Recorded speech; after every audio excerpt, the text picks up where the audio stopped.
Good evening, ladies and gentlemen. Lights, camera, action. Cards are in the air. This is the Czech Poker Masters Day 2, live from the King's Resort in Rozvadov. I hope you are all very well on this Sunday evening. My name is Action Man Dan. Will be your broadcaster for the duration of this event. Just 3 more weekends now before Christmas. Delighted to be back in the booth. I am feeling nearly at 100% again. We've got Walker in the house, says, hope you are well, Dan. Yeah, I'm a lot better than I was the last 2 weekends with the bronchitis. You can definitely hear it in my voice. I'm ready to go back training. Even though it's freezing outside, someone's got to do it. Small blind is 10k getting the action started. Big blind is 25k. With a 25k running big blind ante, that's 10, 25, 25. Again, welcome everyone, whether you're tuning in from YouTube or the Twitch stream. The Action Army, the Action Man Dan fans, always out in force. It's great to see. I absolutely love it. Gets me out of bed. Walker says, glad to hear, my man. And Janot says, hello, everybody. It is the Czech Masters with a €200,000 guarantee. And generated total entry field size of 1,363 entries total. And I don't really recognize many people at this table, I have to say, which is rare enough. At the feature table. I'm sure they will pop up from time to time, the superstars. But be sure to give us a like, subscribe and a follow on YouTube or Twitch. It's just €5 a month, guys. And when I was over there at the King's Resort recently, the production value is just insane. It's off the charts. And it's a well-oiled machine that costs a lot of money to run. So I can think of far worse things you could spend a $5 on this close to Christmas. Imagine all them purchases you are making. You get rid of all the ads, you support the channel, and it's just be great for you to just throw a $5 to the lads. And it would mean a lot to me. It would mean a lot to the production team. Also, if you want to find out additional information about the resort itself, head over to the website www.kingsresort.com, where you can also go to the merchandise store, and there is still a sale on where you can get up to 50% off on certain items. I think that's the pleasantries out of the way. Let's get to the action. Hope you are all pretty good on this Sunday evening. December is upon us. It's already started. The countdown to Christmas is on. after an exhilarating final table last week. It was a 12-hour stream.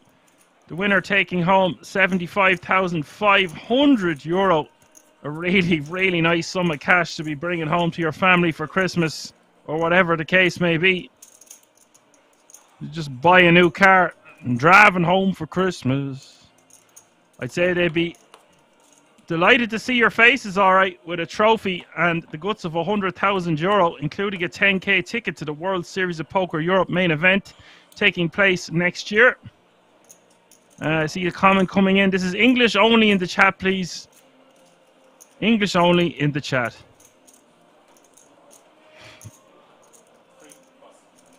An incredible Dutchy is asking for the payouts. I'll get the payouts for you momentarily. Just bear with me.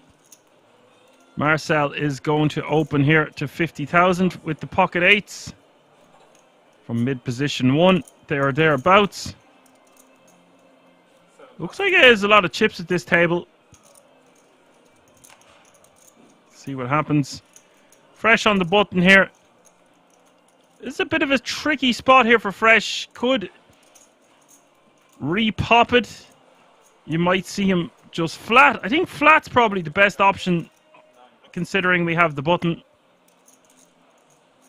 Sometimes against an aggressive opponent you could just rip this hand.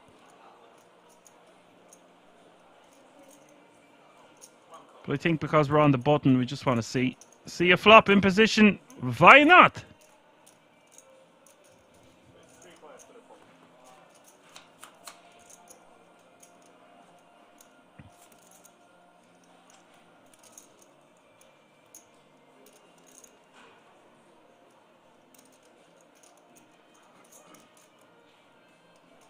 And 3 deuce deuce. This board heavily favouring Marcel with the pair. Just wants to bet and deny equity to his opponents. Bets 100k. This should get Mesut out of the way.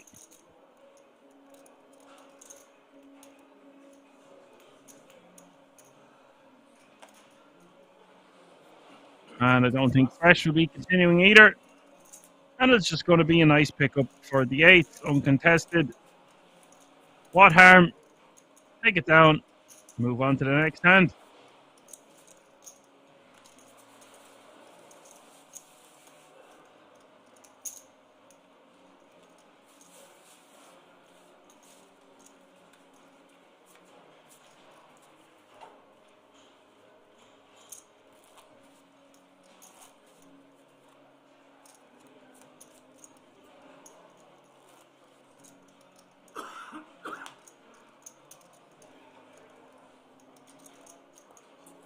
If there's anyone else in the chat that feels like talking, chatting even, be sure to say hello. Let us know what's happening out there. We had over 1,000 viewers between YouTube and Twitch last weekend, which I thought was phenomenal for a Monday. I don't expect them numbers to be as big the next 3 weeks, considering it's getting so close to Christmas. But this channel has doubled in size pretty much. A lot of weekends it's doubled in size anyway. So it's just great to see over the last 18 months or so. Thank you for your continued support. Now, KK is going to limp from early position. Do not try this at home. Unless them graphics are serving me incorrect. Okay, they are. Looked like he had gone for a limp with the King 4 offsuit, and that would have been catastrophic, really, to say the least, from early position there with just a 4 kicker and an unsuited king.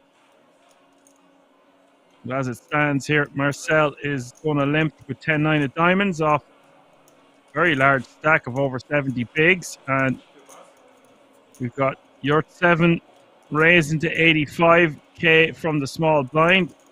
Amir deciding to limp behind. Limping contagious, obviously.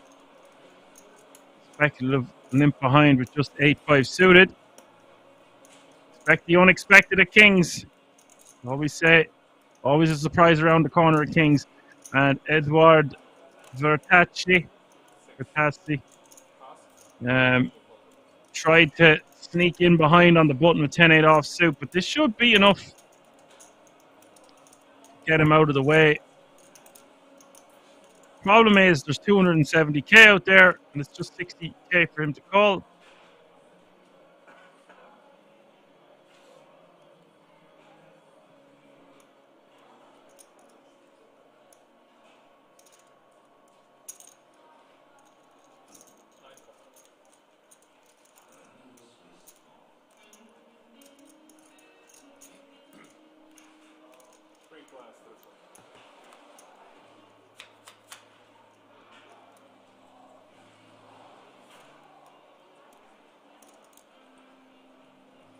King 6-3 is the flop 3 ways.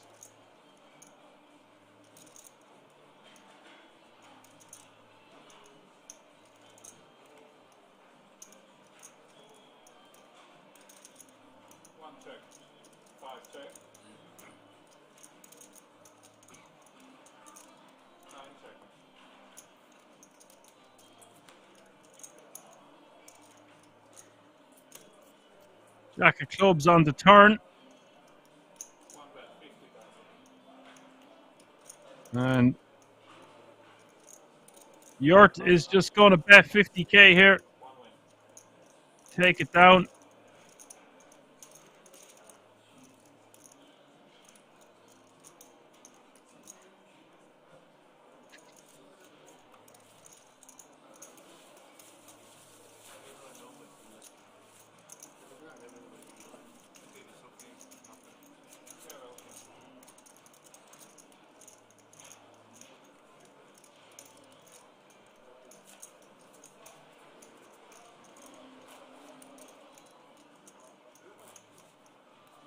It's a lovely little opportunity to win a nice size hamper before Christmas. 30,000 euro, I believe, is what the winner is going to get from this one.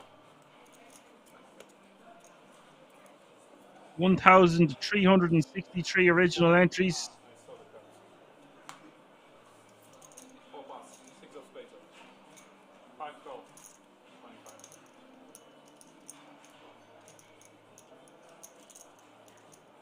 We'll have confirmation of all that when I have the graphics up in the left. The right-hand corner, top right-hand corner of the screen, getting mixed up between left and right.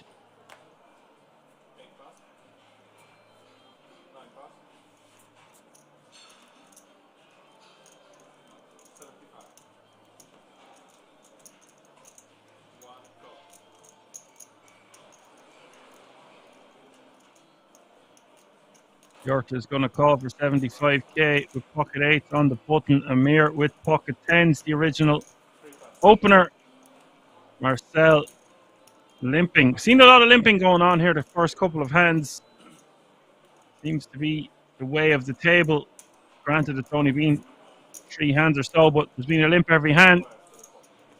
That would indicate that it's a nice, friendly, limpy sort of a game, which means it can be very splashy post-flop. Let's just see what way things unfold here.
And it's Amir's turn to limp. This time he's going to limp with the king 10 off suit. Marcel is going to limp. Jesus, there's a limp, sorry, under the gun for ace with ace 3 off suit. I didn't think that was a possibility, but it is. Over about 65 bigs to start the hand. Don't try this one at home. This kind of ace-x combo isn't going to perform too well post-flop, especially when we're limping. And KK is going to put a stop to this from the big blind and shove for 420k total, which is good for just shy of 16 big blinds.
And next hand here, Dennis trying a limp here, but he's getting 3-bet to 155. Sorry, he opened to 50, getting 3-bet to 155 total from the 10s on the button from Corrado.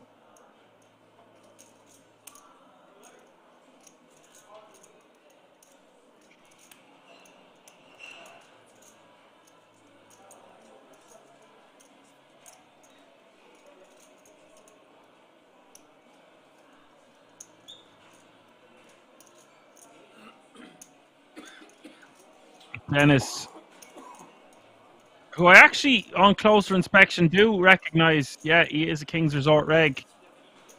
Got some scores on his hand and mob.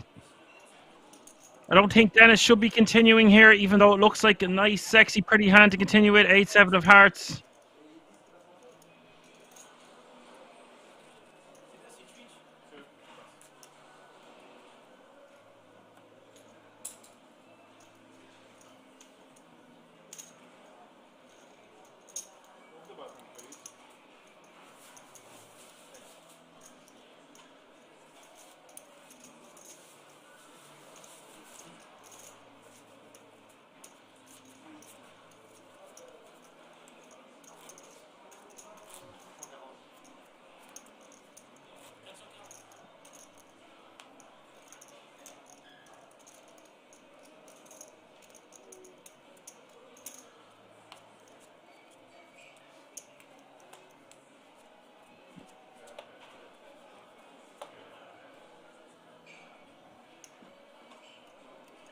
Good pass there from the 8-7 of hearts. 10's just going to take this one down.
On Queen 5 deuce here.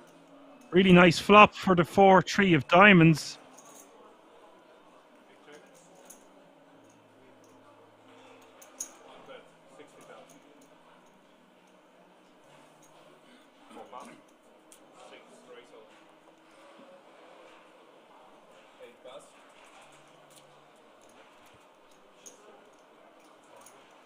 Amir is all in for the 380. And I'm not sure what Yort is going to do here with sevens. Just one overcard to his pocket pair.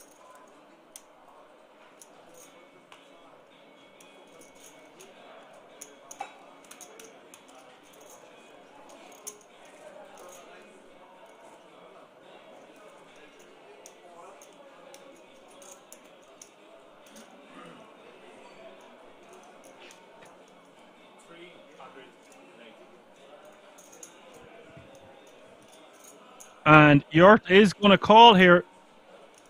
It looks like.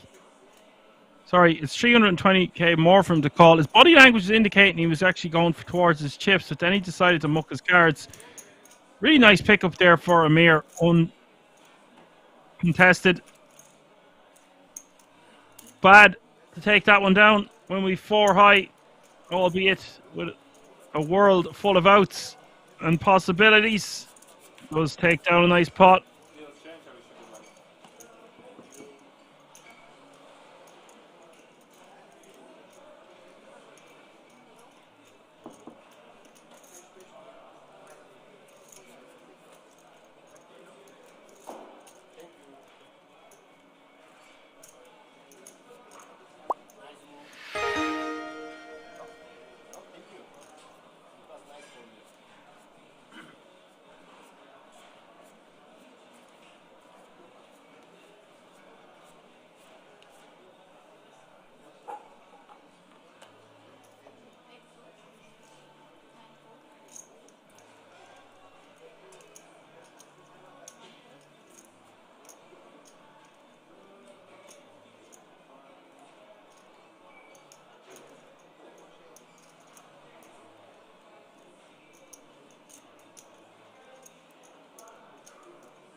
There he is. Johan the man is in the house. Says good evening. Subscribe to Tier 1 for a streak of 16 months. I believe that's in or around when I started with Kings, Johan. Probably maybe a month or two before that. I think it's going to be approaching 8 months by January anyway.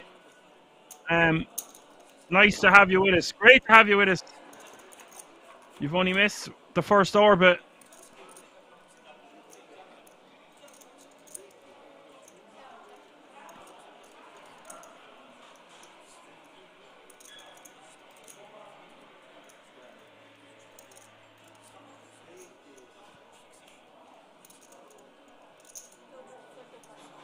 And a set of aces here for Dennis is going to bet 65k. See, we could go for a bet or a check on this board, considering we have the board pretty hammered. But in general, we're going to be c-betting this flop a lot, repping that ace even if we didn't have it. So it makes sense to just bet something small, get called by an 8, a king, or a flush draw. Professor does call 275 in the pot as we see the turn, and the turn is the 3 of hearts. Now Dennis just deciding if he wants to bet again, how big does he want to go? Doesn't want to scare away his customer too much.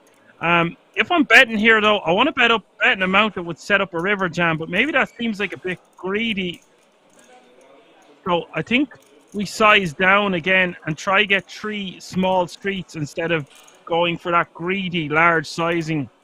Although, with flush draws and straight draws, we would go for big sizings ourselves. So I'm not really sure what way we want to approach this one. But I think we can throw out the exceptions to rules here, because if we've got a set of aces, we want to get paid. So just going for few little sizes over the course of flop, turn, and river seems like the best course of action. Does take down another pot, and he is a dangerous man to be giving chips to. I didn't actually recognize him until I seen his face, I have to say. But yes, Dennis is a very accomplished player. I've commentated on him a few times at the King's Resort.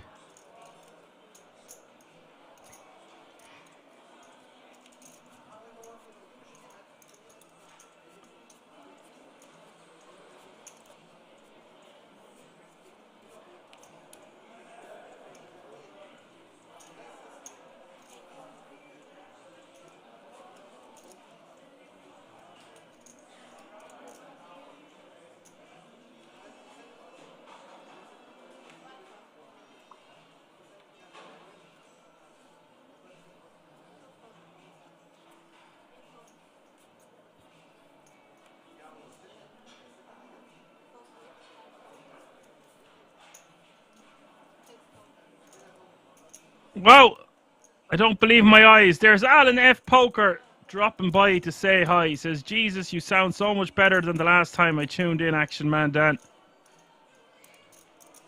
I'm feeling a lot better. I'm able to breathe again, so that's a help. I have the shed cleared out, so I'm ready to start training again. And I'm actually, I wouldn't say bouncing around the place, but I am back to, I would say, over 80%. That'll be back to 100 soon enough. Considering it's December and it's freezing outside and a lot of people coming down with a lot of illnesses, I'll take 75 to 80% right now. I like those odds. Hope you are very well, Alan. Hope you enjoyed the wedding. I have to say, I haven't been tuning into your channel. I've seen you might have had a clip or two up. I just decided to disconnect, disengage from poker as much as possible the last 2 weeks. I have loads and loads of poker to catch up on. Martin Cabrel in the cash games. I have the World Series of Poker Europe to watch and get back up to speed. The cash game that I heard was amazing with Leon at the World Series of Poker Europe. So that's going to be my main focus now next few weeks. Also studying for my theory test. It's time to learn how to drive. So yeah, lots going on.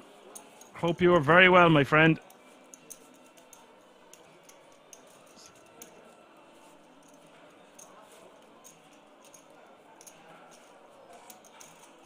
Put his phone. Alan says good to hear, bro. Just give me a call during the week. Yeah, Wednesday, Thursday, Friday, something like that. See, quiet as a mouse since the wedding. Yeah, I'm not surprised. Quiet as a church mouse. Put your phone on do not disturb. No joke. Sometimes you gotta go into quiet mode, bro. Trying my best to stay away from social media now for December. Yeah, I did enough days in bed now. It's time to get out and get more active. Hope you're still eating your pistachios and drinking your nighttime tea.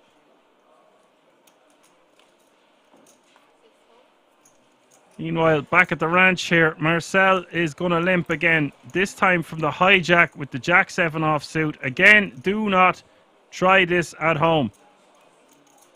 We're seeing, I'm pretty sure almost every hand that we've seen so far over the last, or the first orbit, has been limped by someone in some position.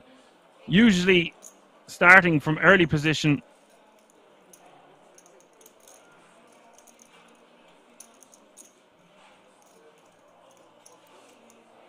And we will have the graphics back up and running in the top right hand corner of your screen from about hand 16 onwards. There are 3 tickets available or up for grabs for the World Series of Poker Europe main event next year in this event. Thank you, Johan. Thanks a million for sorting out the payouts there. Much appreciated. The winner of this one is going to take home €30,250. And it is basically a €300 buy-in. €290 is the buy-in for this one. And we had the guts of 1,400 runners, which is just incredible considering it's this close to Christmas. Professor is going to take that one down with a bet. Jack 7 not going to cut the mustard on this occasion.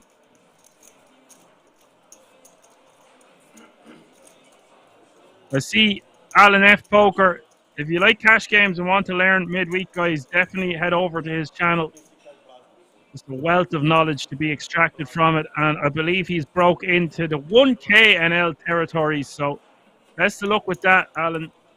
I'm sure you could fill us in, or you can tell the fans when you're back in the booth. But all seems good on your end. So you seem to have got back into the swing of things quicker than I did.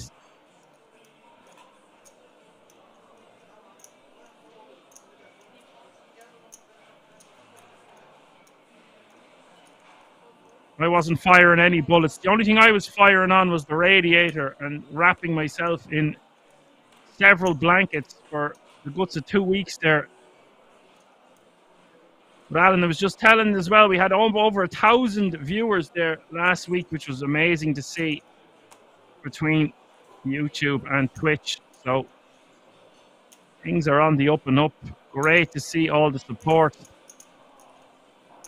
Be sure to like, subscribe to YouTube or the Twitch army that keeps on growing on this platform. It's just been incredible to see the rise. It's only a $5 to support the channel. Get rid of all the ads and be doing a massive favor to myself and of course the King's production team. Marcel is going to 3-bet here with his unconventional King 5 offsuit.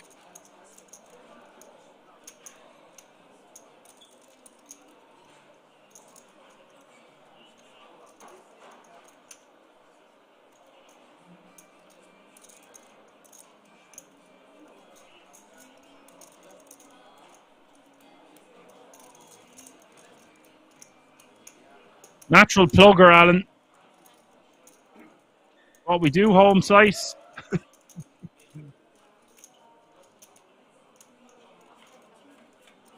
We'll never forget that you are Alan, the giveaway Go Finn. No one does a giveaway quite like Alan.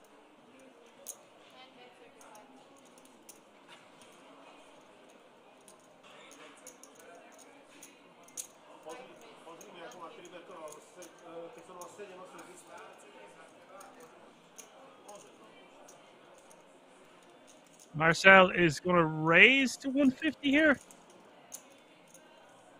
This is a strange hand, guys. There is a lot of funky, unconventional play happening over the first 11 hands at this Czech Masters Day 2.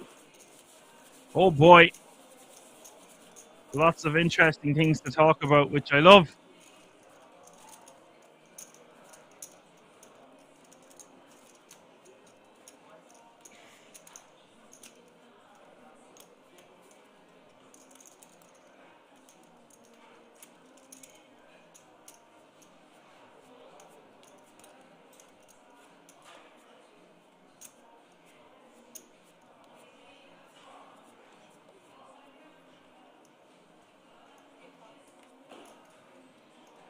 Alan says he got an all-day pass for the Shisha Lounge when he goes over again. Lovely. That could be a reason to go back, Alan. You can book your flights just to go get the Shisha. Shisha kebab, huh?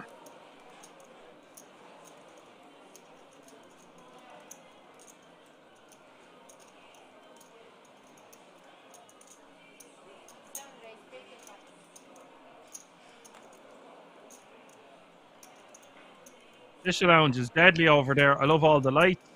It's really peaceful. It's quiet. It's at the back. Just away from everything. It's a great place to just sit down and ponder.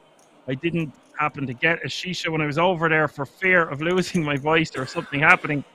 I'm on tender hooks with the voice, it seems, guys. I don't want to lose my voice for love nor money. So I have to be very cautious of it going forward. I'm very acutely aware. Just have to have a lot more extra green tea. People saying something about being a happy partner anniversary. Not sure what that means, but any excuse for a celebration.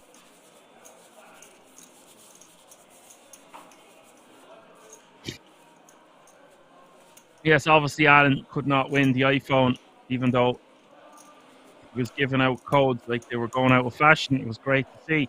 I think that's lovely, Alan. You had to give. Obviously, you couldn't receive that prize with the winner. The iPhone keeps jumping into your chat to thank you. So you got a fan. You gave up the iPhone, but now you've got a friend for life. So not too bad. Okay, so it looks like this was the day that Kings partnered with Twitch. Isn't that lovely? Do you want me to be a priest? Will we restate the wedding vows? I think it is a beautiful marriage, though. A match made in heaven.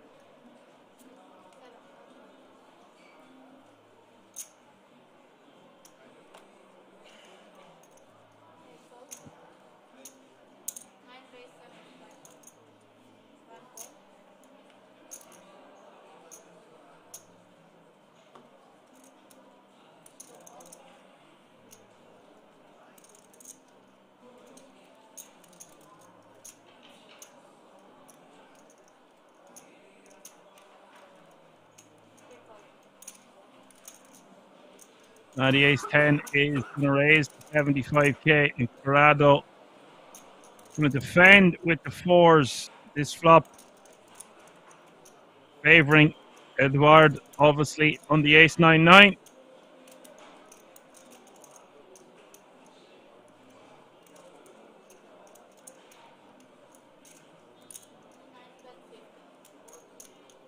And Corrado is going to check. I don't think he should be continuing with fours on this board, especially when he's out of position. Yes, of course your fours might be ahead, but it's going to be tough to get the showdown. I don't mind calling one against someone who's on the looser side of things is just going to keep barreling, but if they're tight and passive, they might just bet one and give up. So it just depends on the kind of player you're up against. Edward is going to bet 80k. See, this is the thing. You call 50 when you're just going to get barreled off your hand the majority of the time on turn or river. Sometimes it's just best to fold on the flop there.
And fresh all in here from mid position and against the hijack. Edward is going to call. Nearly best case scenario for him. Well, one of anyway. Going to be up against a lot of pairs here. occasionally ace-king, although ace-king should be raised calling. So Edward making the call from the hijack for a large portion of his stack. That's what I'm saying. They're fist bumping. Both players will be nearly happy to see that they have the same hand.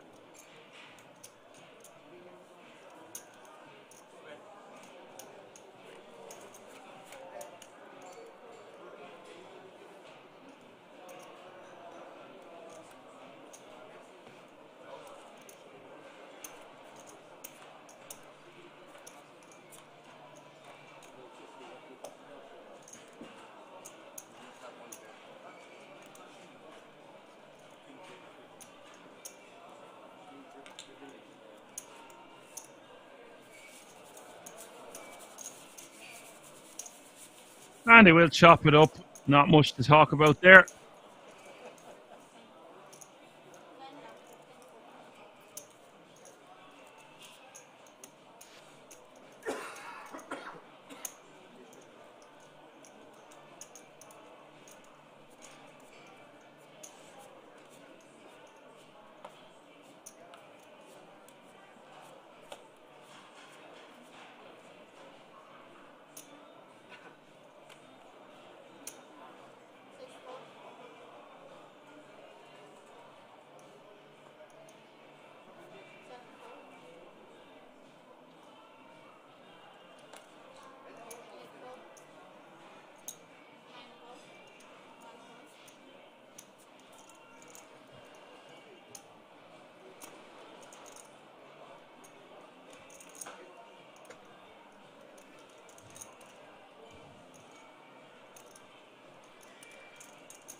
Dennis is going to raise to 105 with the ace-9 suited.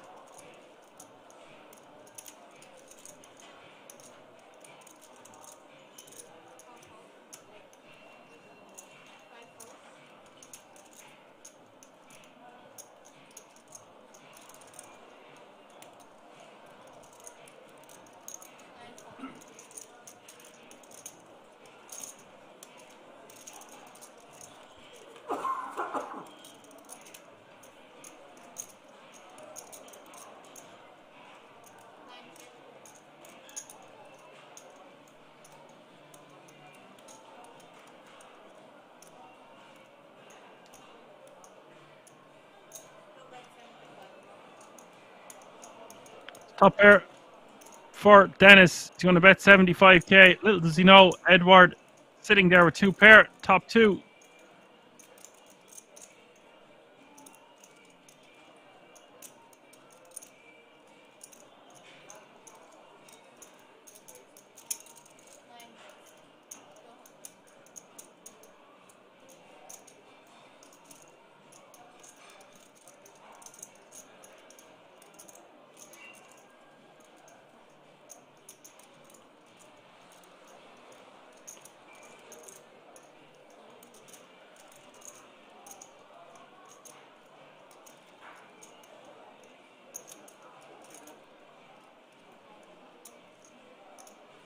Edward going for the raise here, understandable.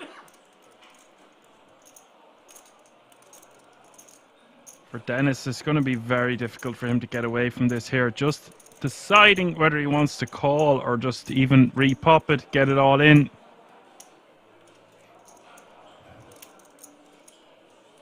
He's got backdoor spades working for him also, so I think we just call. It's one of these situations where you're going to be ahead nearly all of the time. Don't want to scare away your customer.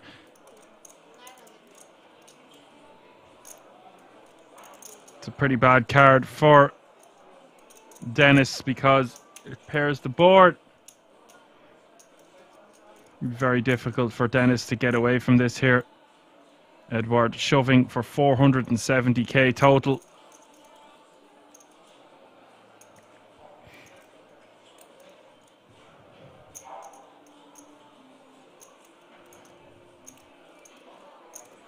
Edward going to get paid the maximum here. As Bammy says, it also reduced the likelihood of a set. Yeah, for sure. Actually, very good point, Bammy. Reduces the likelihood of a set considerably. And we block our opponent having a set of nines, and they probably wouldn't have. It'd be very difficult for them to have a set of nines when we have a nine in our hand, and if they have a set of sevens, then so be it, which would now be a full house, of course. Does call him off. River is the four of hearts. Dennis is going to be absolutely crippled down to about 2.5 big blinds. And that's a really nice pot there for Edward. Nothing Dennis can do. Sometimes you just got to pay the man. Yes, it sucks. Gone over to the rail to tell his buddy about it. It's just a disgusting spot. We've got top pair, top kicker. What do you want him to do? Fold? So unlikely that we're beat there. But such is the game of no limit hold'em sometimes.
And Johan says,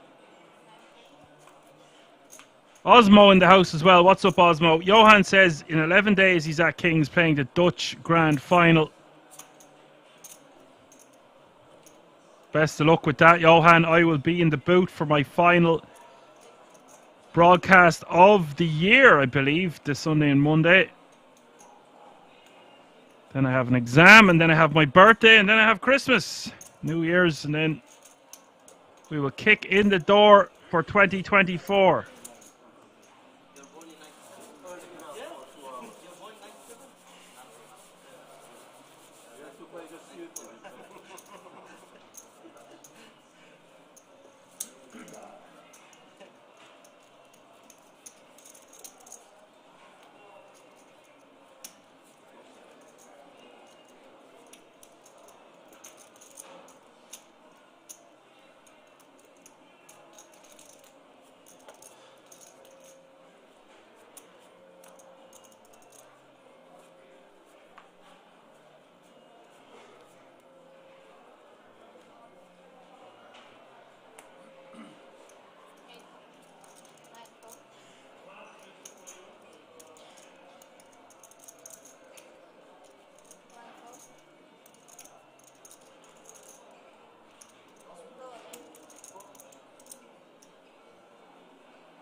85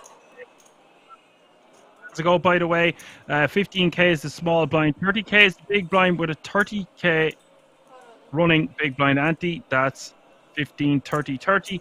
We have our graphics back, as you can see in the top right hand corner of your screen. 76 players remaining. 1,363 entries total. Average stack, basically 30 big blinds.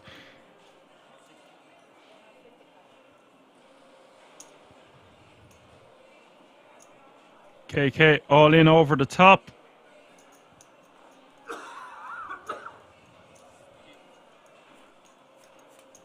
€375 is the current payout. That is correct.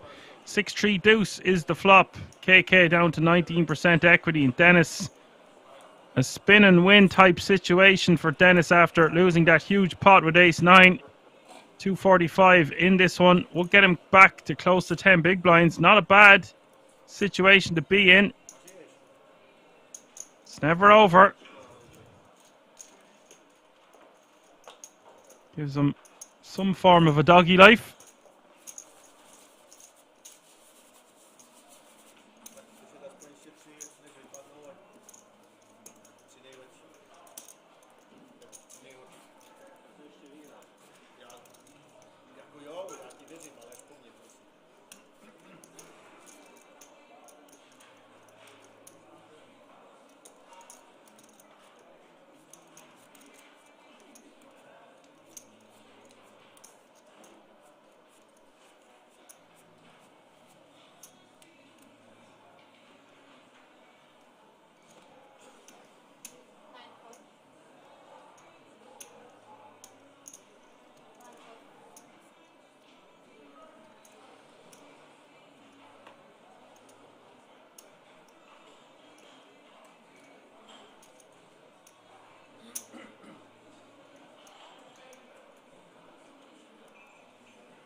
I'm not the biggest fan of this shove, but maybe I just think it's a little bit too wide.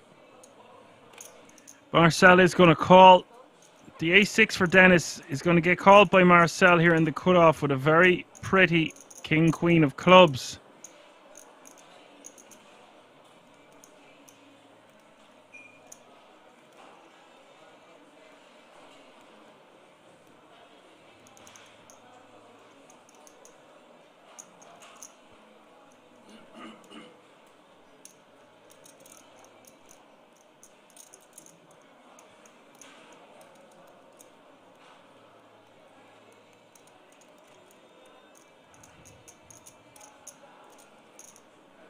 Ace Jack for the professor is going to click it back, it looks like, to 450.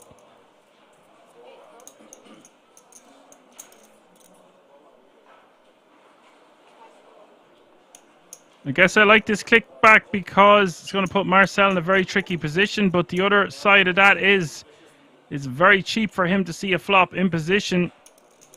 So although I don't mind Professor getting involved here, he's made it way too small. I think the only way this was going to work is if he just ripped, straight up ripped, gets Marcel out of the way nearly all of the time, unless he's being trapped by aces or something spicy like that. And at least that way he'd be going heads up, but he's kind of butchered this because he's 3-bet a considerable portion of his stack. He's flop top pair.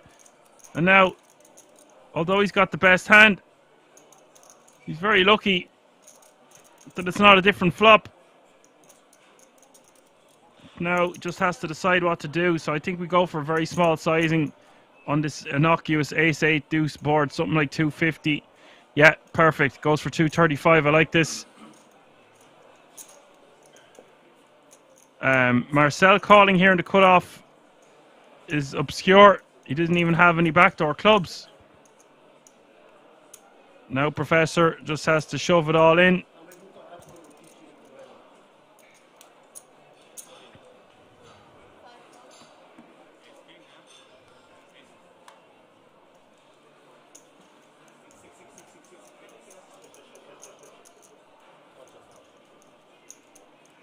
Dennis going to get the bad news, and Professor set to win a really nice pot. 615 in this one. Dennis needing help, just 77% equity as we hit the river. River is the 3 of diamonds that sends Dennis to the rail in 74th place. Professor now playing over 2 million, which is good for 69 big blinds.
And says tomorrow he's going to play a €250 PKO at Holland.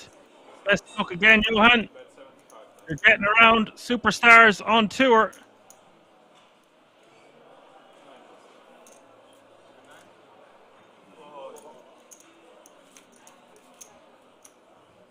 Fresh flopping a full house. Can't get paid. Takes it down.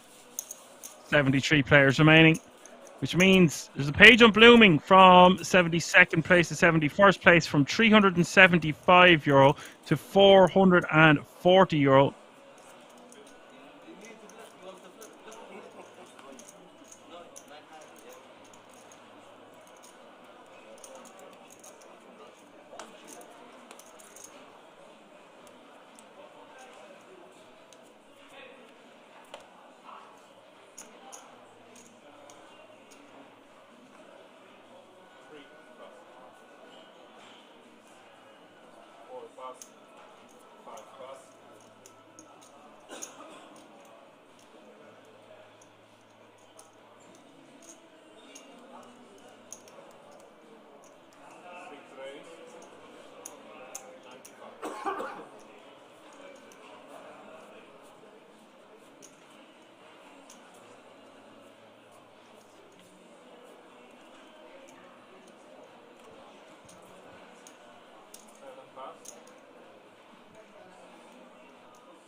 Han Solo is in the house. We haven't seen Han Solo in a while. What, buddy?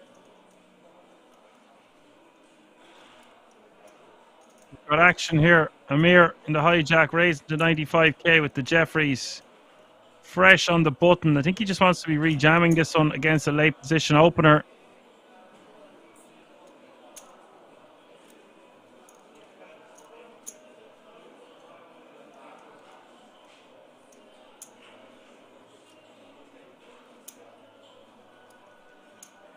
And Solo says, sorry, work has been busy. Good to hear you again, Dan.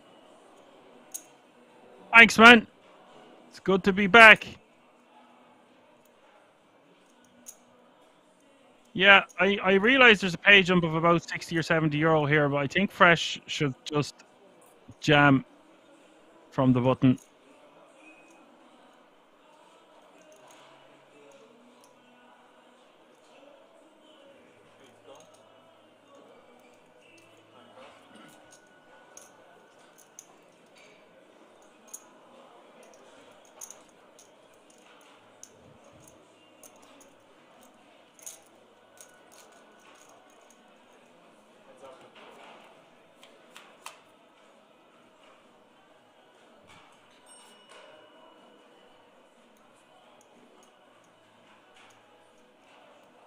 Jack 10 deuce is the flop.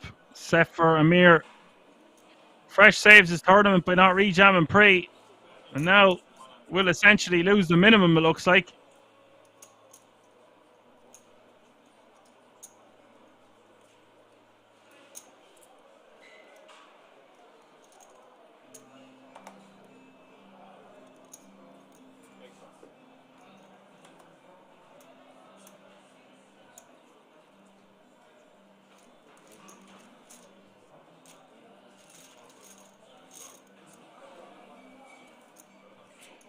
Osmo asks, are the gentlemen commenting on the stream provided with drinks? I don't know if you're on about the commentator like being me or someone else at the table, but I assure you I'm not being provided with any drinks. Not this time, buddy. I'm just over a horrible dose. I'm not sure if you meant alcoholic beverages or whatever, but I'm not at King's. I'm commentating from the comfort, well, I'd say comfort, I'm freezing, of my own home. Was over there recently, though, and it was just unbelievable experience. At the time, considering I was working for the week for the six to 7 days, I had a time in my life. It was awesome.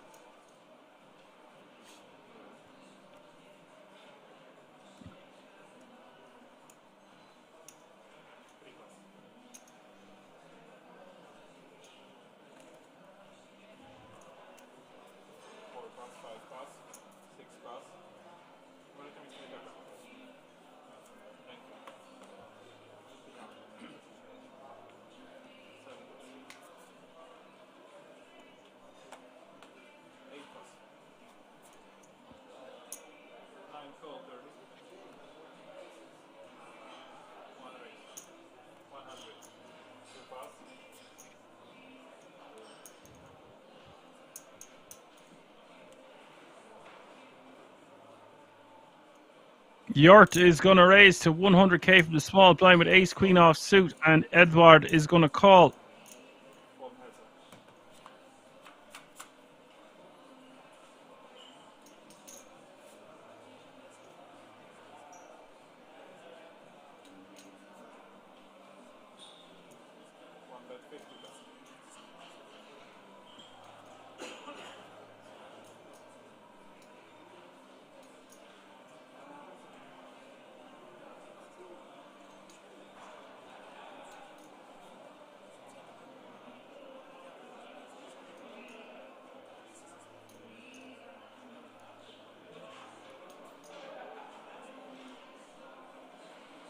$50k is the bet from Yort with his ace queen out of position, keeping it slow and low.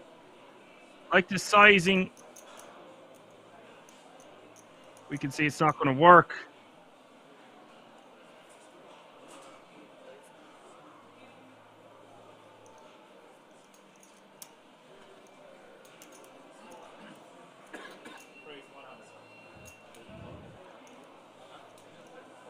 And Edward is going to raise.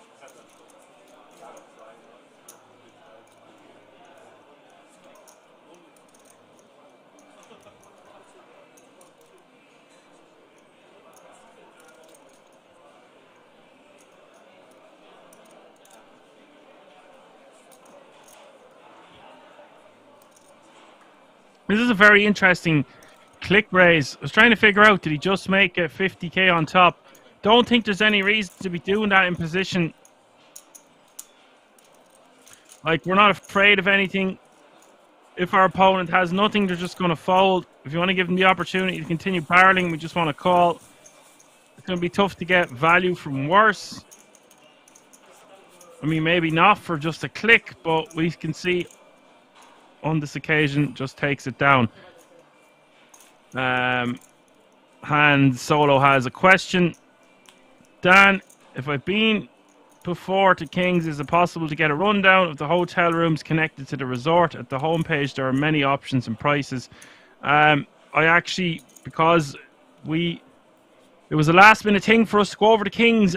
We were staying in a place 2 kilometers down the road called the Border House. But Johan is a good guy to ask about that. Or there's some other moderators like KM. If you see him in there, he's good with things like that as well. Like I said, I've only been once. Well, I've been twice now, but the first time was like 6 years ago.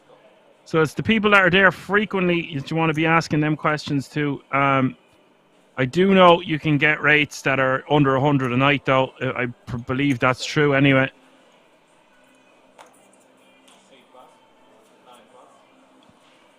There's something for everyone. I mean, you can go get a suite that costs a good bit of money, shall we say. And then I'm sure there are prices and options for under 100 for sure. If you look around, shop around, whatever the case may be. I know you wouldn't get much in Ireland for €100 a night these days. Cheapest I could find on my holidays was 130 to 150 a night.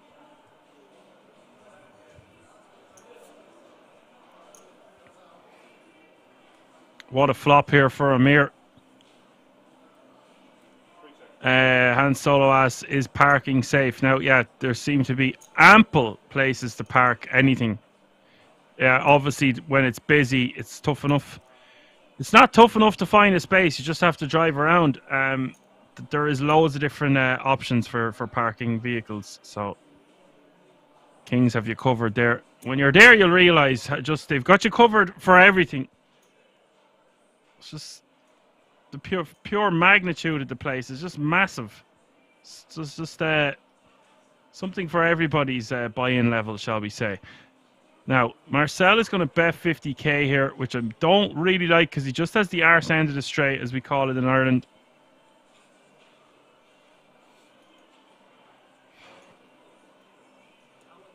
There's loads of security around the perimeter of the area as well, so I know I felt very safe whilst I was there.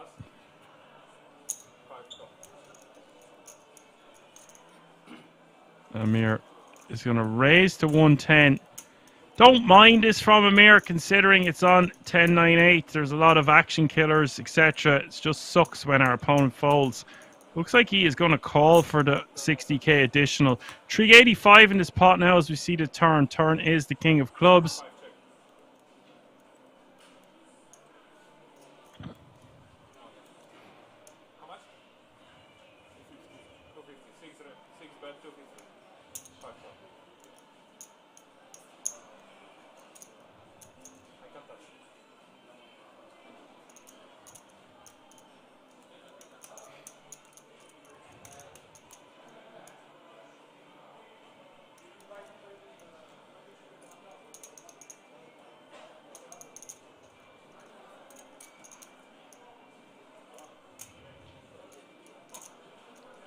Marcel on the turn here should be just done with his hand. This is a classic situation here where if we call the flop, it just allows us to make more bad decisions. Like, he should just be folding on this turn. Amir getting loads of additional equity there by getting the 250 on the turn. Granted, he had a straight, but still a really nice turn size to pick up there off his opponent, who should just be folding the pocket sevens. It's just too... How do I say? Okay, so it's a bad outcome for the pocket sevens in two ways, because they've put in a considerable portion of their stack, and if they do hit their straight and it's they only have the bottom end of it, they can still be beat. So you're just putting in money to hope to hit a card, and hope is a dangerous thing because you can still be beaten. So I just think he should be letting it go there. Even calling the raise on the flop is not that great. Just a good example of how not to pot control there. He's only going to be chopping at best, says Bammy. Yeah, something around that, you know. Like, it's not like he's going to turn his hand into a bluff on later streets. There's 3 overcards out there on the flop initially. I think that's just a good example of where your hand looks better than it is.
Fresh is all in with the ace-10 offsuit.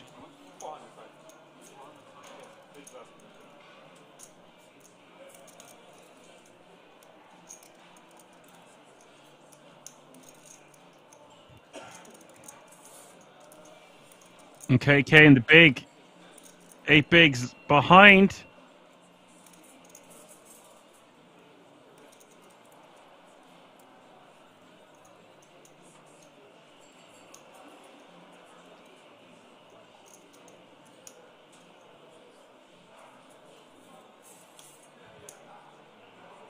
I'm not sure what he should do here. It's for his tournament life, you see.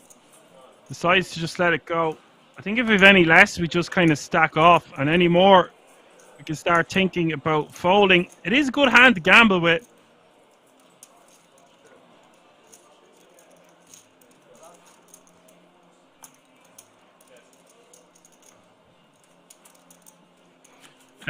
Grave CS99 says, when is day 2 over?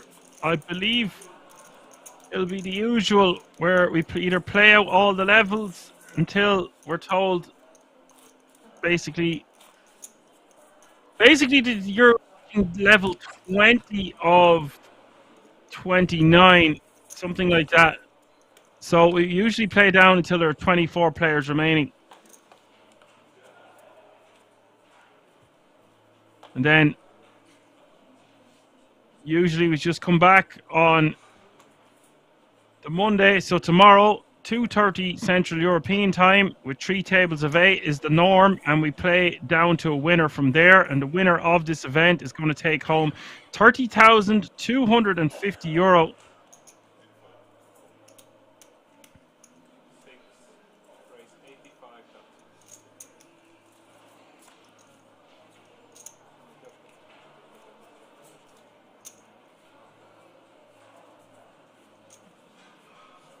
Amir raising to 85k. Osmo says, by the way, he had a hand he could play. But if he was gonna play that hand, he's just calling off his tournament. So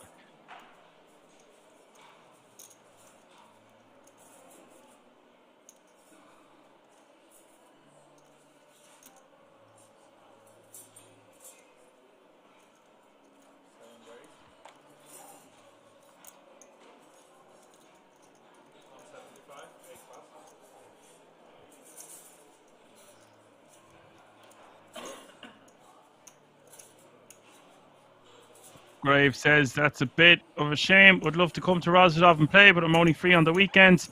I mean, there's loads of opportunities. You can play some brilliant cash games. There is fantastic cash action happening 24/7.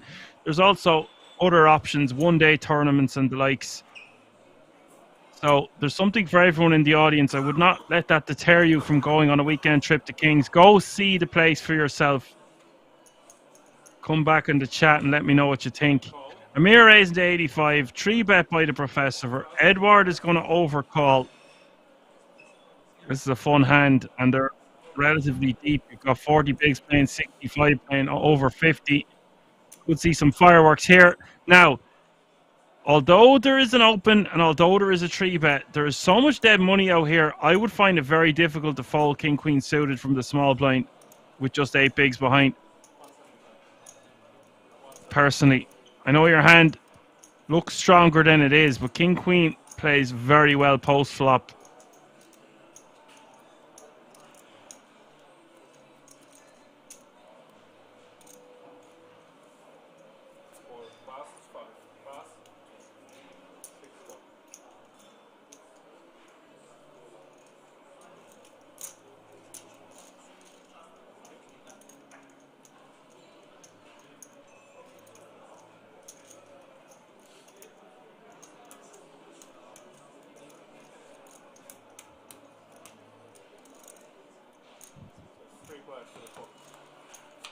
Right, so we've got 3-way action to the flop. 4-4-3 is the flop.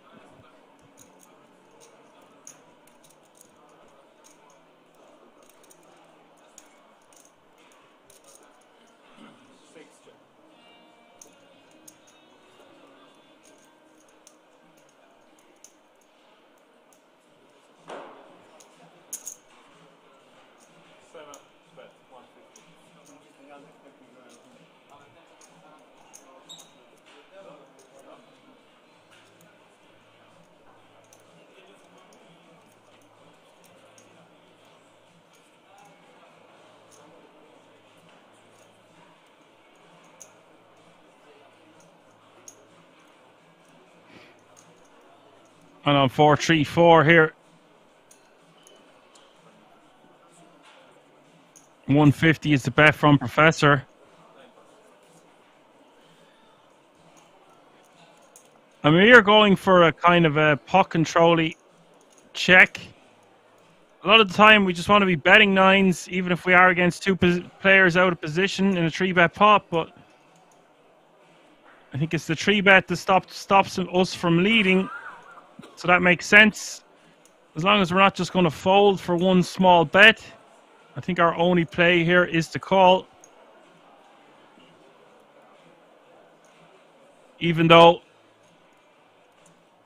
it's easy for us because we can see the cards. If I was sitting at this table, considering the action, nines not seeming like they're going to be too hot here.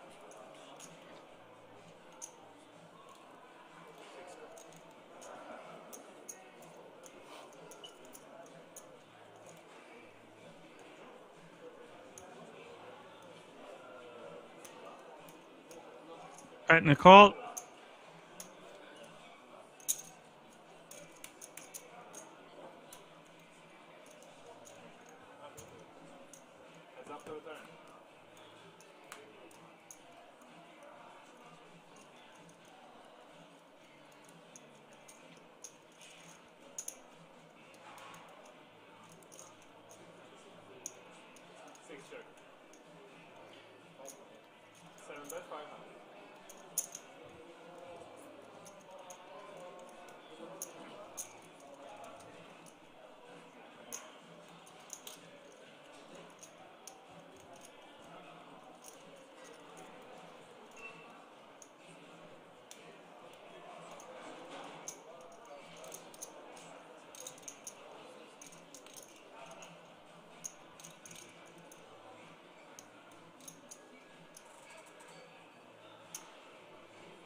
Professor taking this one down.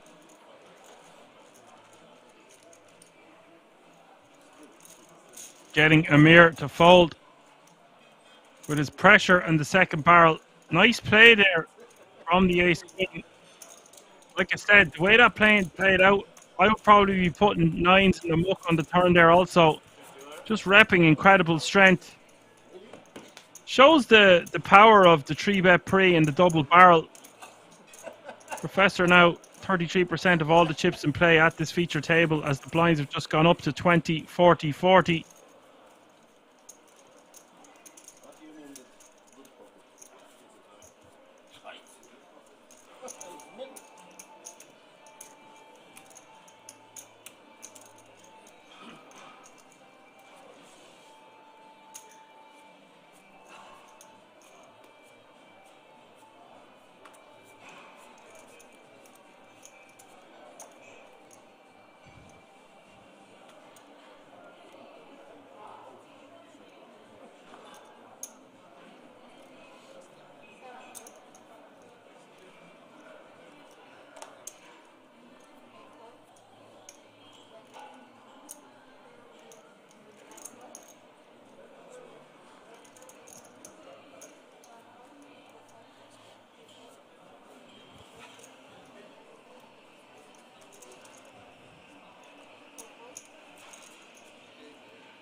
Interesting turn card here on the King Jack 7-4. Big blind against under the gun +2. Edward turning a lot of equity here.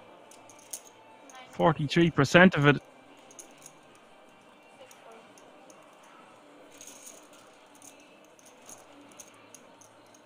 Johan says, we are the Twitch chat pros. The action arm, action man, Dan fans. Twitch chat pros on tour.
New player at the table. I like saying this name. Ronald Schweinstetter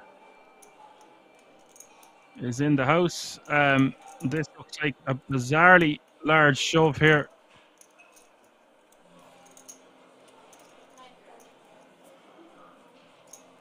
We will get the job done and take that one down. We've had Ronald Schweinstetter at the feature table before at Kings. He's a wild man. Watch out. You've been warned.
And Marcel looks fed up here, shoving for 500k with ace-6 off suit. A lot of limping going on, as I mentioned already.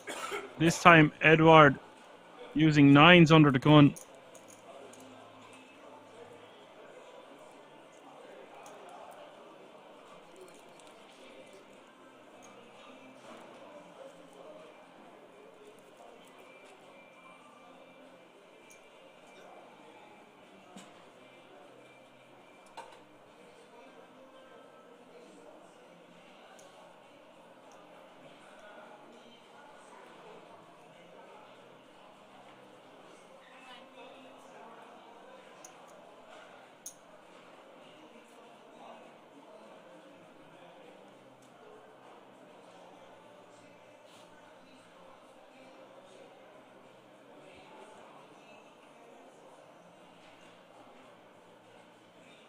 And Corrado going to be forced to fold this King Jack off suit for 460k more.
Don't really understand that fold from the 9s, of course. Goes without saying. They are mostly amateur players sitting on a TV table for the first time and playing for the biggest cash of their whole life. If you want to watch pro players playing the same ridiculous buy-ins, mostly staked over and over again, there are lots of replays everywhere. Thank you for that, Johan. Sometimes I don't know what to say. I just think there's no point in limping the 9s. Like, why, if we're just going to fold for 12 bigs, we should just raise call. It just makes all the sense in the world. If we're going to play our hand like that, we might as well just fold pre.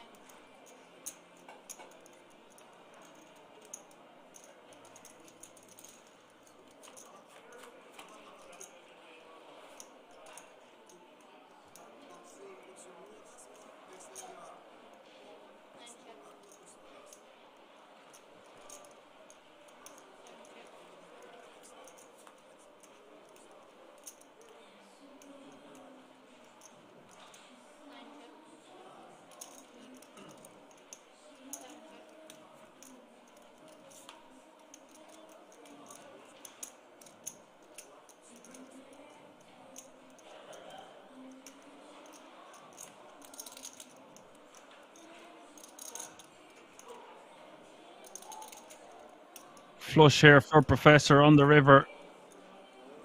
On the Queen 3-5-4. Now I will say, yeah, when we raise under or when we limp under the gun and someone rips on us, it's can't deter us from calling even when our hand is strong as 7s, 8s, or 9s. I just think 9s is going to be printing in that spot. There's an air in the room of some uneasiness, like people are in a rush. There doesn't seem to be a lot of patience at this table, so that would make me be more inclined to call with a hand as strong as 9s. Like, if we're limping as a trap, that's fine, but to limp fold a hand as strong as 9s, when that information is relayed to the rest of the table, we can get abused and used, because unless you adjust or change your ranges, that's a dead giveaway of how tight you're playing.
Now, Fresh has nines. Corrado limping. See, this is the thing about limping. When everyone is limping, then you can do it with hands as strong as kings. This isn't something I'd recommend, but this has been really interesting few orbits. So Corrado going to call him off. I would have had to jump out the window behind me if kings had gone in the muck there.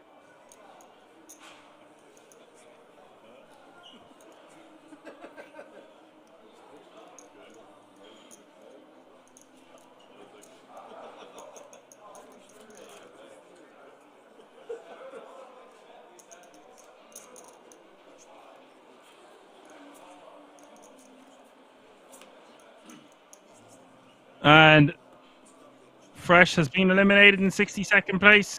And Corrado will scoop those chips, playing close to 1 million now, which is good for the guts of 25 big blinds.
Brave asked, our substantial winnings €20,000 plus, also paid out in cash. Yeah, I think there's many payment options available.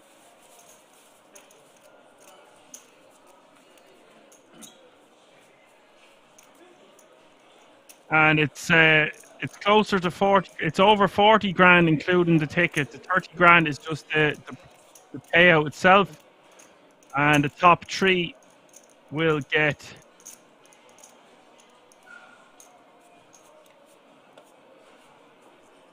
€10,350 World Series of Poker Europe main event ticket for next year.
Edward will bet 60k here with the ace-4 offsuit. Hijack against cutoff with this one on the queen-jack tree. Who wants it more? Professor folds. Edward will win a nice pot. Won't say a nice pot, but he took it down, taking it away from his opponent. Anytime we can do that is a win.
Corrado is going to complete from the small. We've got four-way action. A lot of limpers. Queen 6-4 is the flop.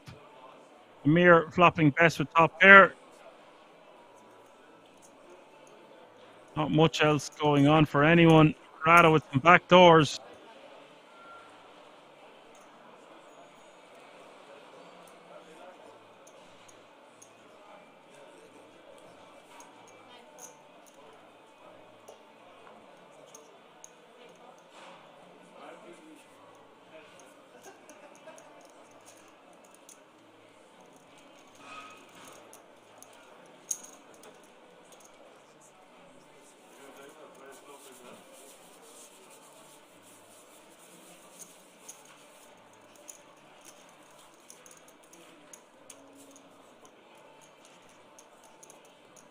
That's going to be the end of that.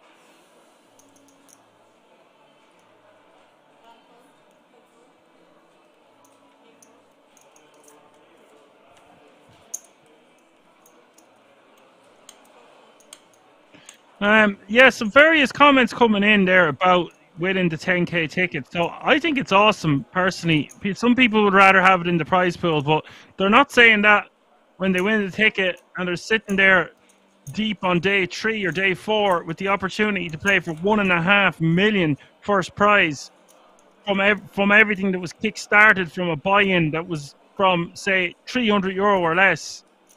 It's just an unbelievable opportunity. It's the dream in poker.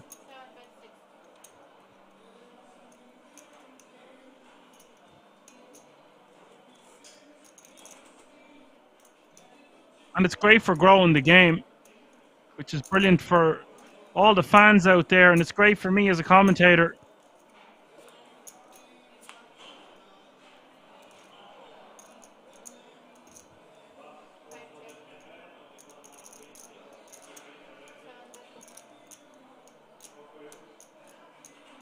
Professor betting 200k here with the Jack 10, 7, 4, 2 spades out there.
Incredible amount of limping going on at this table. I don't mind it. Provides endless amounts of entertainment to commentate on. Provides a lot of action, extra action that you wouldn't have. Edward limping from early position with the Jack 9. Marcel completing into small Queen 7 of diamonds. Amir checking his option with 7-6 of hearts.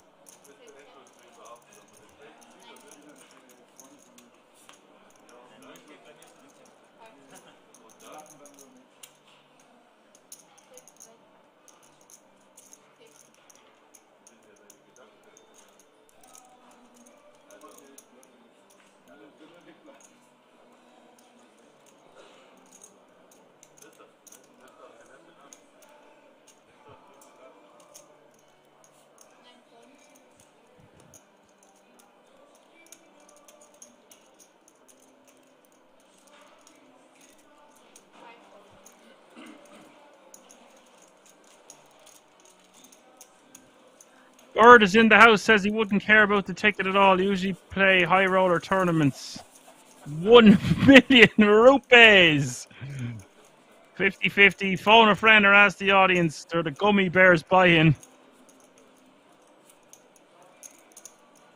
And Hans Solo says, we don't care about the poker, we just like listening to you.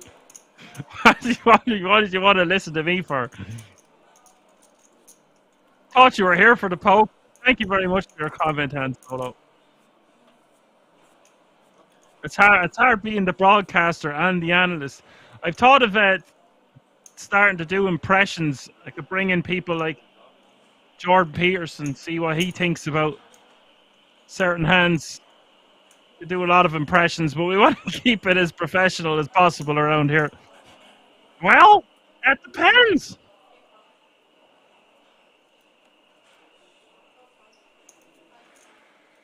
On the line between chaos and order. It's actually quite complicated.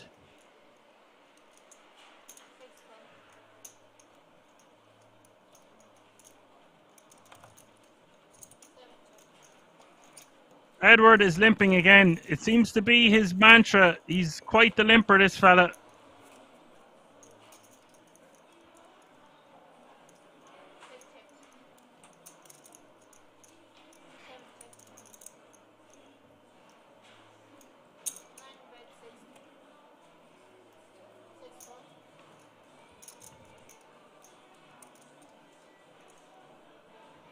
Edward is going to bet 60k here with just one overcard to his pocket sevens. Professor from the big blind should just let this one go. And he does do just that. As Graves says, limping is pimping, the way D-Neg says. Limping is contagious, I would say, even more so. It's amazing if you limp what happens in the hand that wouldn't have happened otherwise. It's like a domino effect of chaos and order.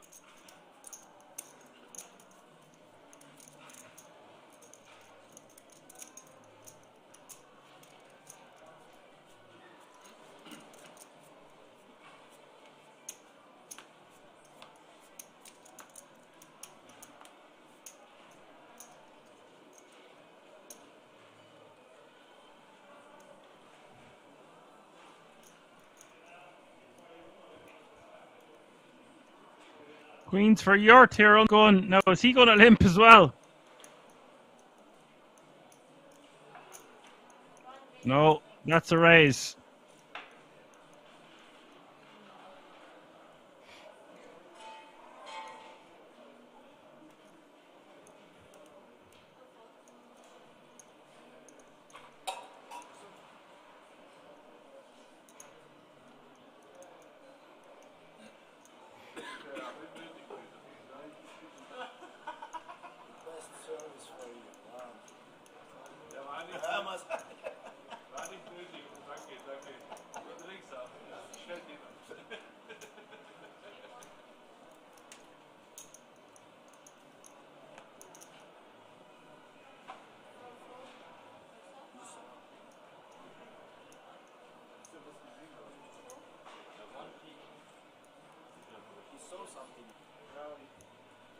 Corrado calls the 120.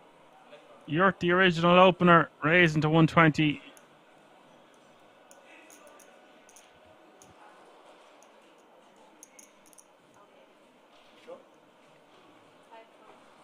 Corrado doing well here to just call and not 3-bet, commit himself. I think we just want to call though, considering it's a full 3x open from under the gun off 12 bigs total. Now Amir with pocket fives, he just wants to call here on the button, even though it is a full 3x, just in position. Gonna try flop set.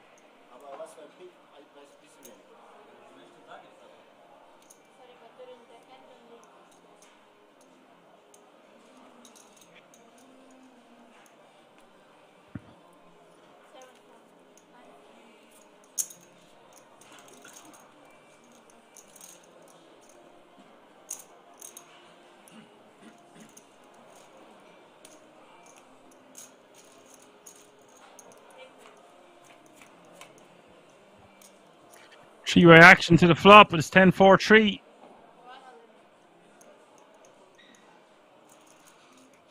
You're going to check on this board. Interesting. No, he hasn't. He's just gone all in.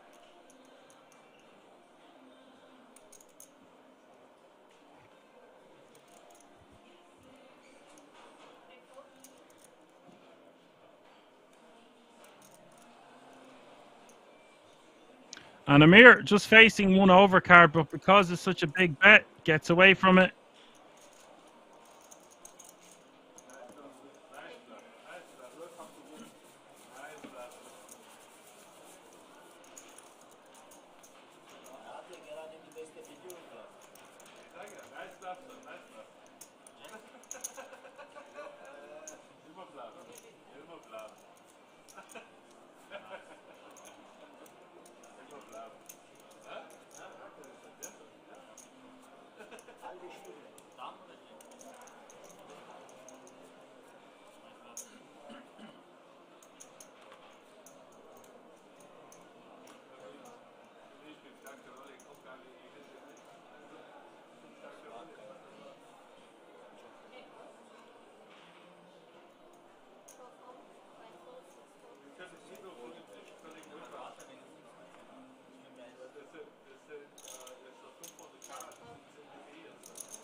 Corrado going to bet 125 here on the turn.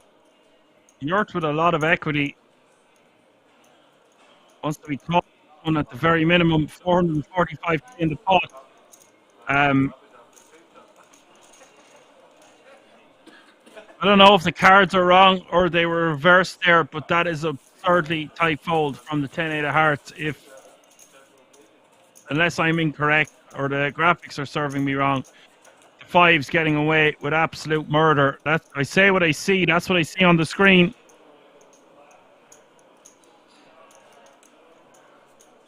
Shocking.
Edward going to raise to 100k.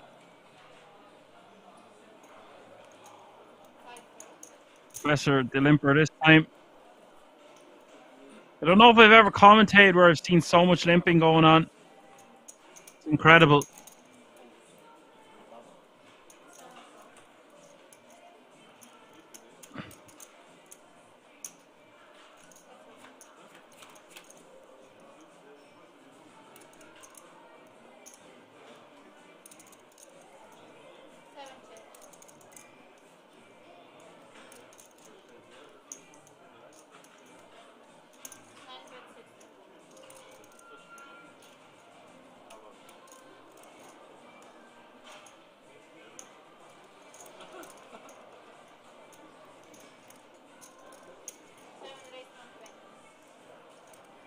Edward is going to bet 60k. It looks like Professor is going to raise to 120 on the King 6-4. Spicy. Let's see what happens here. For this price, I think we just call it for Edward. We have a lot of backdoors that are working for us.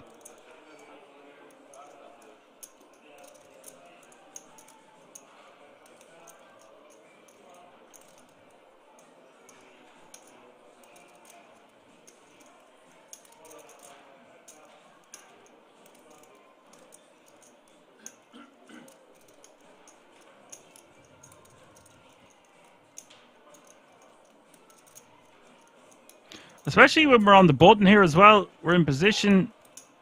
Things can happen.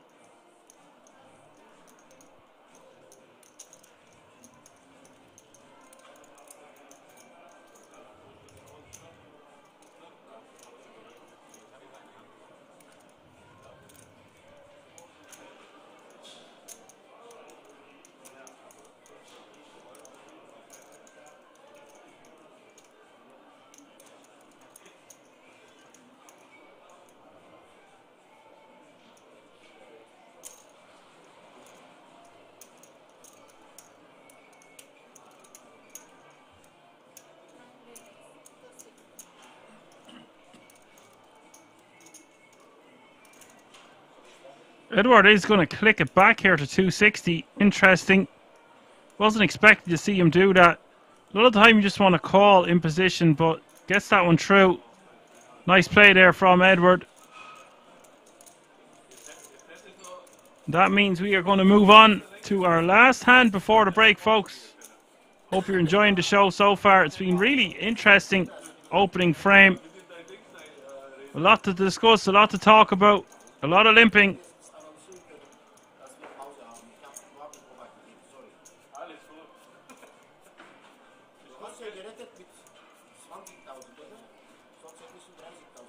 And Solo is saying his goodbyes, says good night and take care.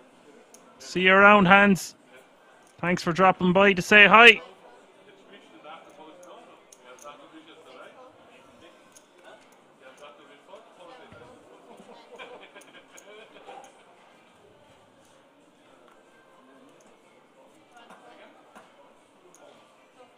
Pulled all the way around to the small blind, and Roland is going to give a walk.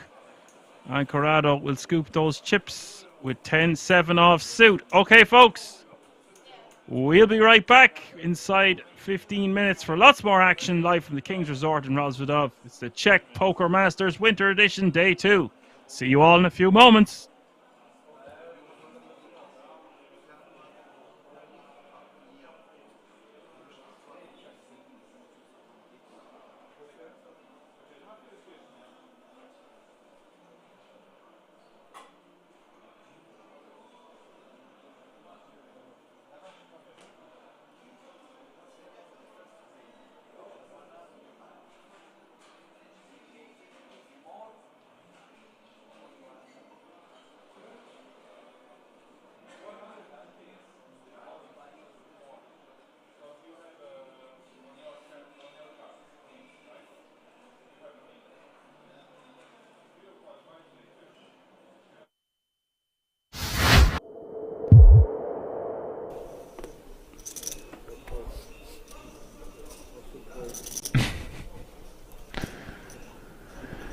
Ooh. Here we go. Blind on blind against the action man.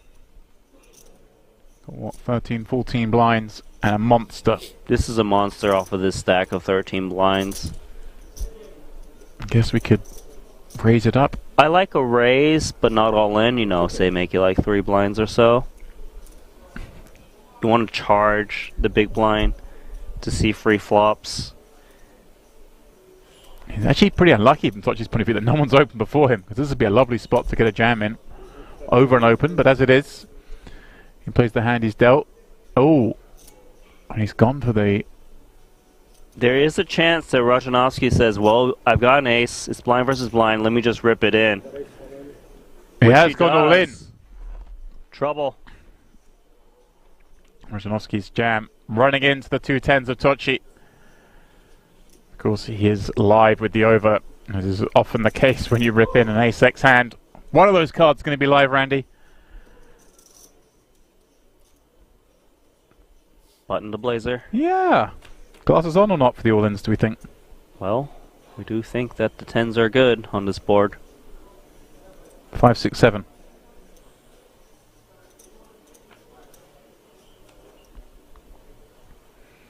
A heart, a very bad card for him to see, reducing his outs to just the black aces. Tochi with a chance to get up to 1.4 million. That's what he's going to do. Very improbable from the 350k we saw him have a very short while ago. Now has quadruple that amount. All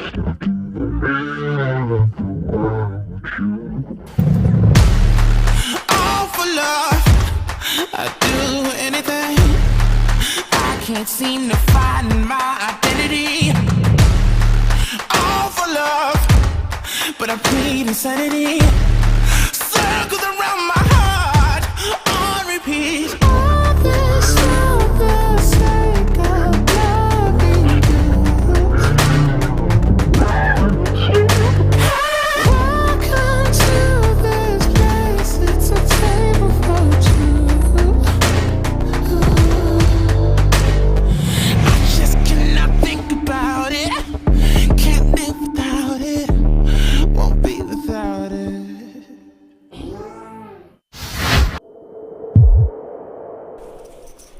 Did you catch a glimpse of Shilko's glass, by the way? I don't think that's on offer here at King's. That may be a personal receptacle there. That copper. Well, he's not working a Moscow Mule No, venti, is he? Or a mint julep? it's the entire fit. He's got the Rolex Yacht Club polo shirt on. He's got the Breitling Aquamarine Super Ocean timepiece on his left wrist. You know, he's got the Triton scarf, copper flask. I dig it. He's trying to go for the old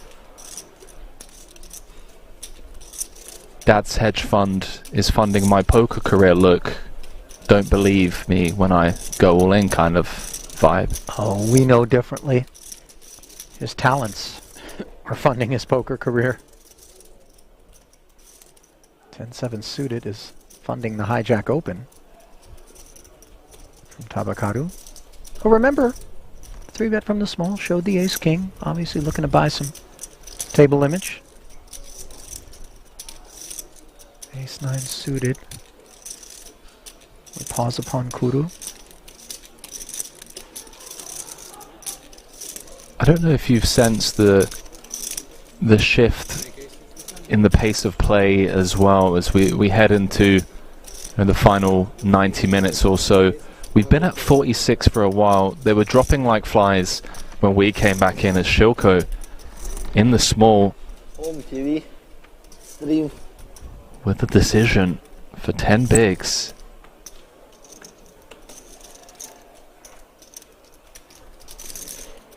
Oh, here we go. Is this it? Checking the itinerary. 245 already delivered, so this will be a spin. There's no world in which Kudu's going to release. But Shilko trying to put him on a range here. Hijack open, button 3-bet.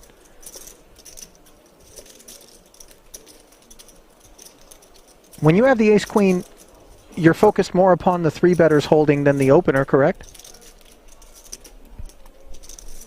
Yes and no. I mean, The 3-better is on the button, playing around the same stack as the opener. Gonna just be leaning into the perceived lighter open from the hijack.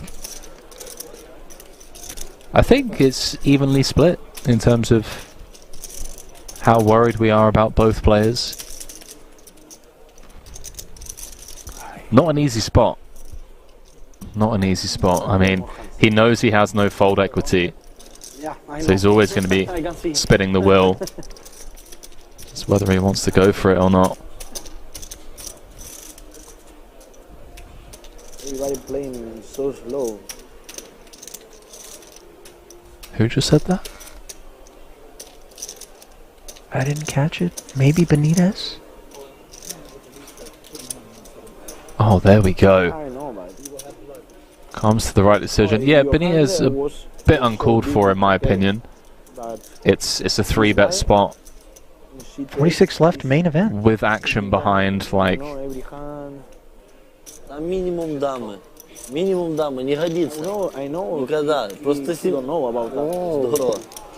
Well, Первый раз он исполнил, прикинь. comments Да, aside, за что я говорю, да, да, we're going да. to play Я for без сколько 760. заработал такую look карту. at the cards. Здорово. Kura's giving it, by the way. Kind of just like,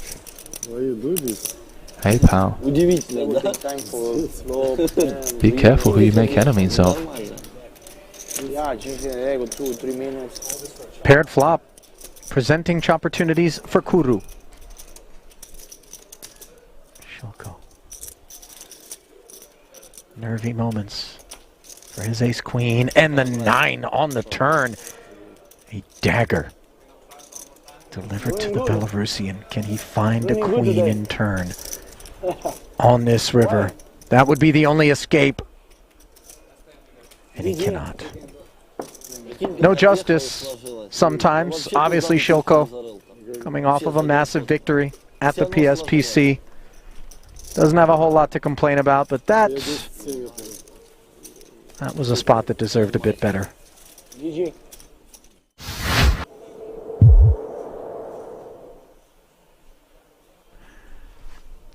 Does make way for Martinson, who's not going to get super out of line with this Queen 4 offsuit on the button. He's going to allow Adamski to create some action from the small blind. He is covered by the big blind. The big blind before Adamski even asked is like, hey, get the big chips up front, I want to see. That does that play in your mind, Randy, that Well, Nojbau's going to have a hand? Oh, he does have a hand! jammed. And he's going to find out it's 20 bigs. And 6 is Randy. Surely too much of a hand to fold. I think this is too much. There we go. Flicks it in, and Adamski's going to be delighted to see he's flipping. So many of the snap calls were dominating him. Huge flip out of nowhere, 2.7 million chips. Adamski just ripping 20 bigs, getting action. Yeah, this escalated quickly once he asked how many big chips you got, even though action wasn't to him yet. But here we go, to a flop.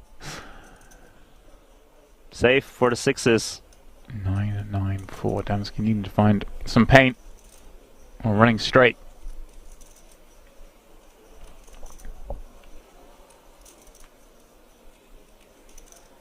Turn of no use. One card from Elimination. Needs that queen or a jack for Adamski to stay in here.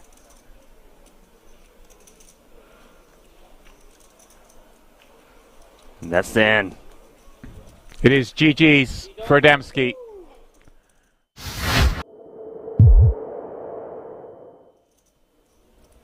Just so many insane hands in this first frame of play. Yeah, we've not been spoiled for action, Randy. Why not? Rajanovski's got ace-jack. He's the man who's been at the heart of most of it. Love this guy. Love to see him get some chips going his way.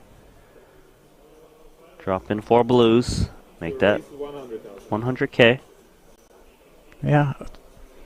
Ace Queen. Oh, he's just in trouble. I don't see a world where Rajanovski gets away from this one against Ace Queen of Hearts.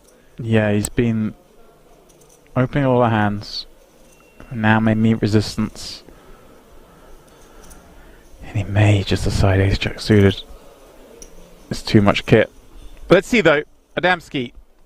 He's grabbing those re-raising chips immediately. Does take up to 5 blinds. Which may give Rojanovsky the appearance that he could potentially He might get a think, fold. oh, I can peel this maybe. And if he peels, which Yeah. he does, there is a chance he can just get away when he misses. He's got no fear of playing these spots, Randy, with SPR of 1 or less than 1. He was taking given a these good flops. price pre, to be fair. Yeah. He's going to need to miss. Unless it's, of course, that jack or clubs. Well, Club. Followed by 2 here we go. clubs. He's just announcing the stop and go, Randy. Stop and go for pot. Now, Adamski has to ponder this. Like, it's not ace-king, is it? Ace-king's jamming pre. So he's thinking, is it a hand like 7s or 5s that... He just pretty want- much has the nut no pair. He does have the backdoor hearts, which is helpful for added equity. If he's up against 2 clubs, he's doing okay, as you can see. Yes, the question is this opponent ever paired at this point? Hard to say. You know, Rojanovsky is hard to put on a hand. Right, does it feel like against this player we just kind of have to shrug and call? I would think you'd have to shrug and call. You need to wait how often you're up against like a flush draw or a pair. Even against a pair, you're not doing too bad with Right. 2 overs If it's- and backdoor hearts. If it's 5s, we're actually in pretty good shape. 7s, If you're 9s, up 10s. against, yes, not. counterfeit opportunities against smaller pairs. I think this is pretty much a slam dunk call.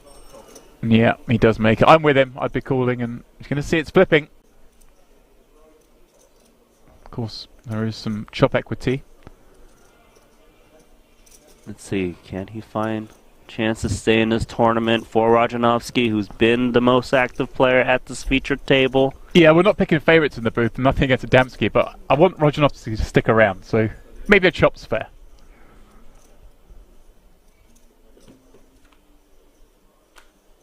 Is that fair? Because that is the nut flush. That'll do it. Double up via clubs. He's staring Adamski down, even though he's just doubled up for him. I love it.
And Johan says, let's play poker. Let's play poker indeed. First hand back, all in and call.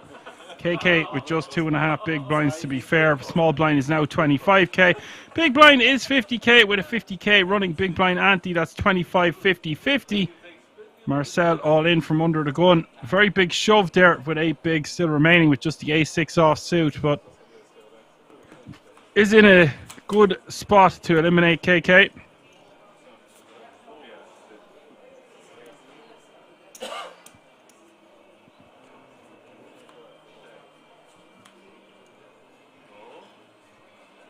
Turn is a 4. Looks like this one going to be a chop a considerable portion of the time.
Yes, Johan, I'm back. Don't worry.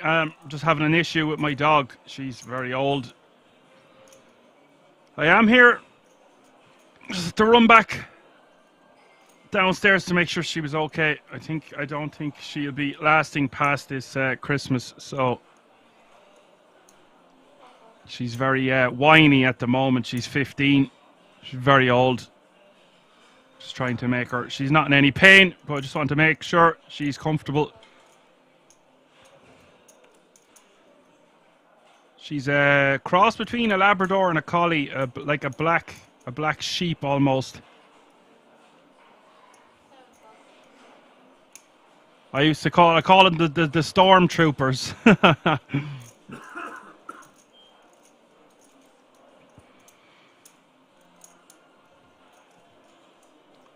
And KK is going to call with the queens.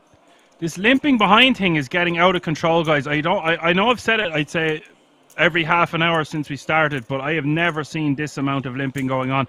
Like I said, it's contagious. It's a domino effect. Once you see one limp, you're going to see loads of limps, and it's actually really interesting because I'm so used to commentating on a game where it's very, very much an open raise size to begin with, and then it's usually a minimum of 2x, 2.5x, sometimes 3x.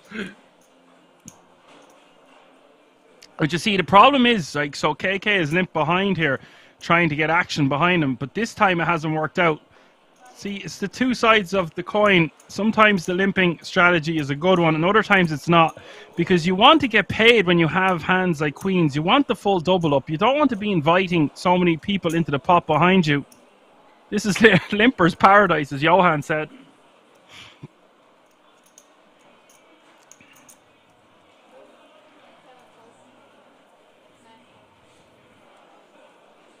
And now KK doesn't know where he's at.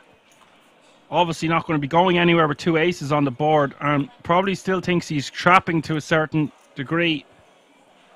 But I think when we have sub 10 bigs and we don't need to be playing this limp behind game anymore, it just limping is a strategy that works best the deeper we are.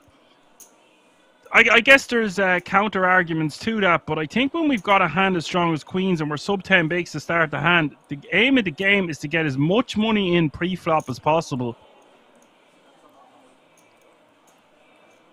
And now Yurt, 240k to call.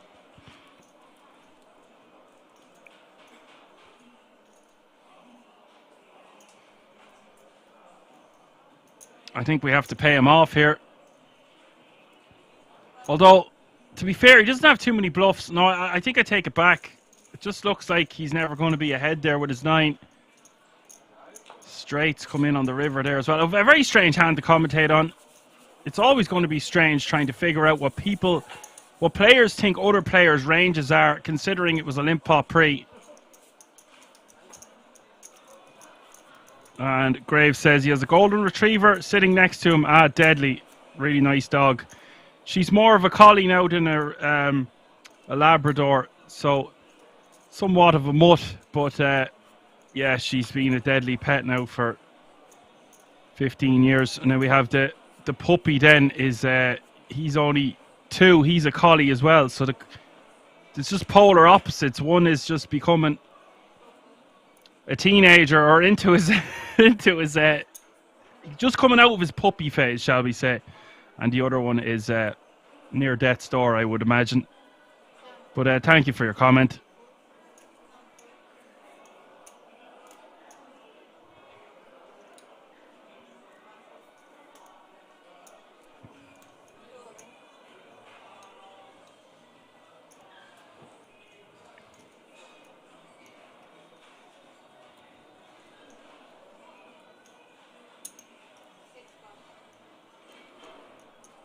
Yeah, thanks for your comment, Graves. She's too strong for her own good.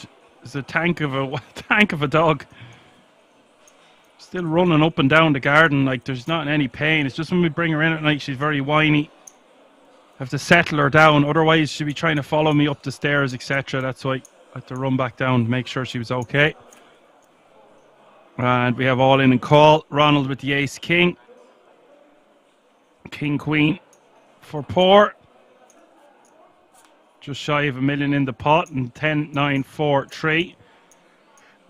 Ronald in great shape. But he has been eliminated. Roland is going to hate that river. Neither player with a diamond, doesn't matter. The lady rolls off on the river. Poor will scoop those chips.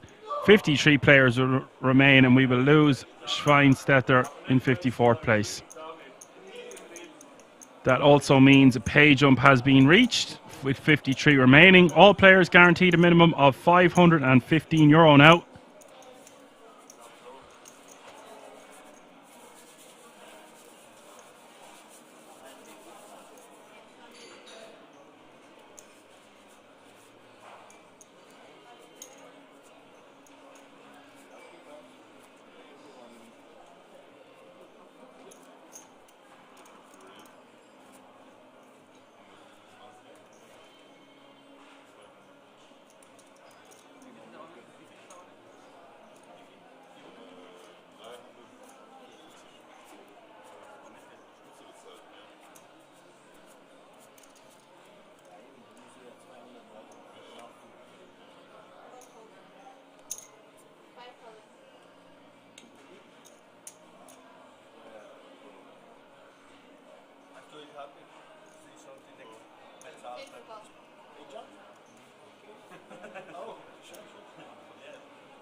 The all-in coming from Marcel here for 6.5 big blinds at Ace King, and Poor going to call naturally enough with the Ace Queen.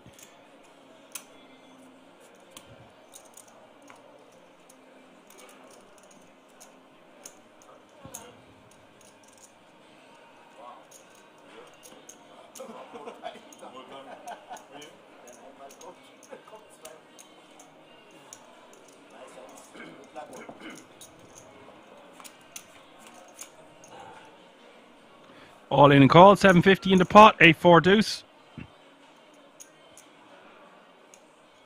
Poor in big enough trouble here. It's a great opportunity for Marcel to double up. Club on the turn, however. Now 8 outs for Poor as we hit the river. Running sevens. Poor forced to pay the man. Marcel now playing 15 big blinds. Poor playing just about the same, just one big blind more.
More limps. Pour under the gun. Pour me another drink. It's the Queen 10 off suit this time. And Professor is going to raise the 110 with the trees.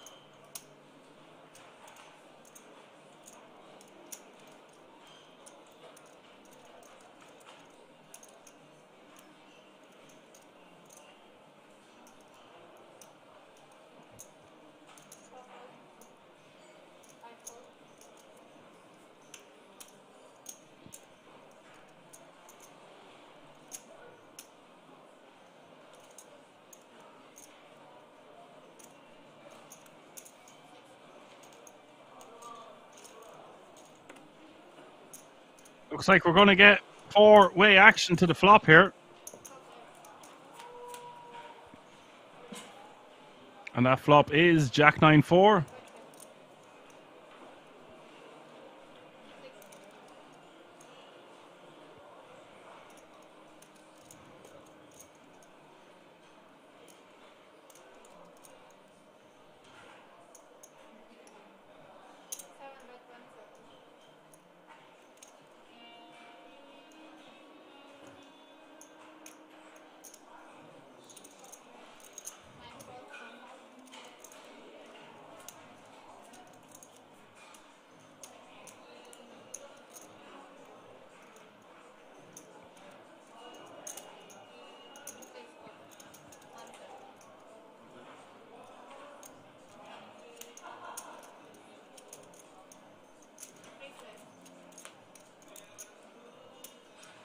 Turn is the ace of diamonds. There's almost $1 million in this pot. That's one thing about these limping strategies. Get a lot of multi-way action. And we love action on this channel. Edward with the best of it still, but he won't like that ace. Poor is going to check again. Perhaps we would have seen him lead the turn if there wasn't two flush draws on board. Professor going to take a stab at this for 130. Not loving this if I'm Edward, but I'm not going anywhere for that price. There's over $1 million in this pot, and it's just 130 for us to call.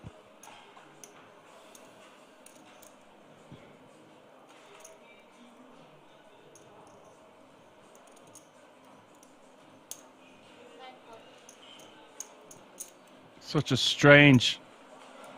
I thought he raised there. No, he just calls. Seen him click it back earlier, the absolute minimum. So, well, it was a min raise. I think the bet was 50 and he made it 100 or 110 maximum. I thought that's what he'd done there as well, made it like 270 or something, but no, he just calls. And poor, getting crazy odds to see the river, but you just don't want to be getting involved here. Where you don't have any flush draw. So even if you hit a straight, it mightn't be good. Plus, it's a considerable portion of your remaining stack. The river comes to 5 of diamonds, and Edward with the still has the best hand.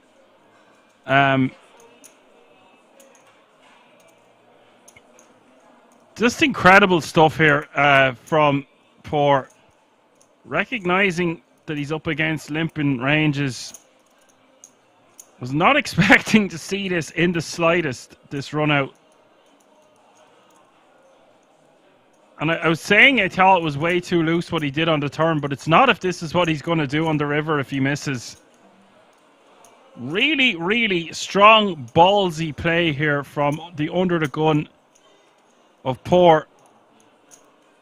It's actually, some would call this very kamikaze, but we can see it's going to work. And I have to tip my hat to this man if I was wearing a hat. Incredible to pull the trigger here.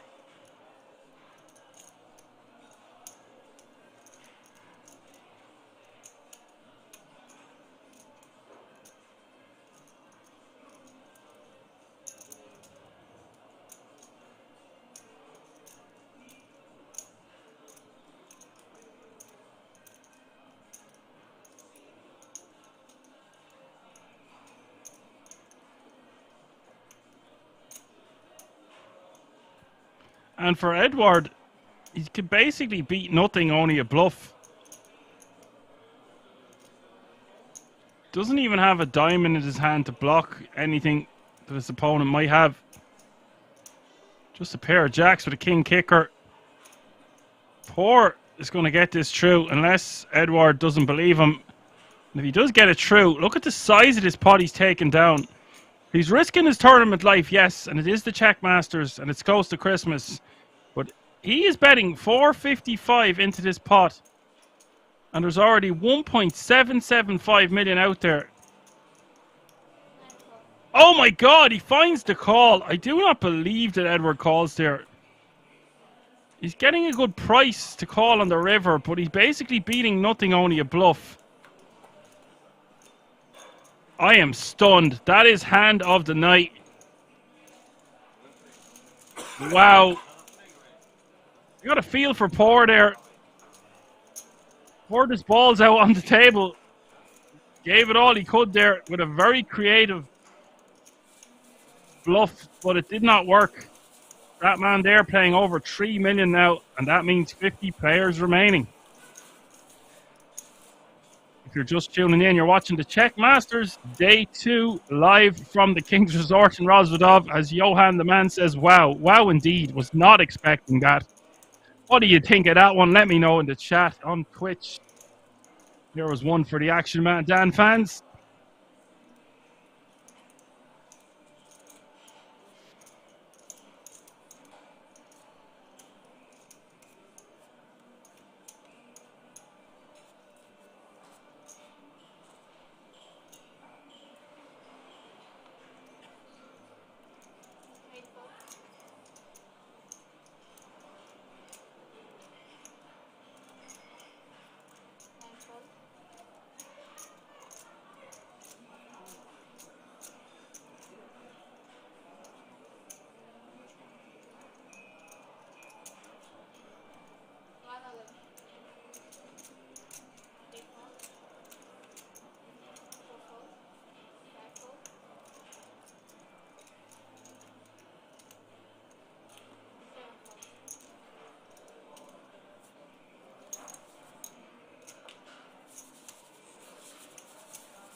What is going on here? Marcel is all 700k fresh. Just with a good shot. Oh, sorry, he's got a pair. Professor with top pair with just a 5 kicker.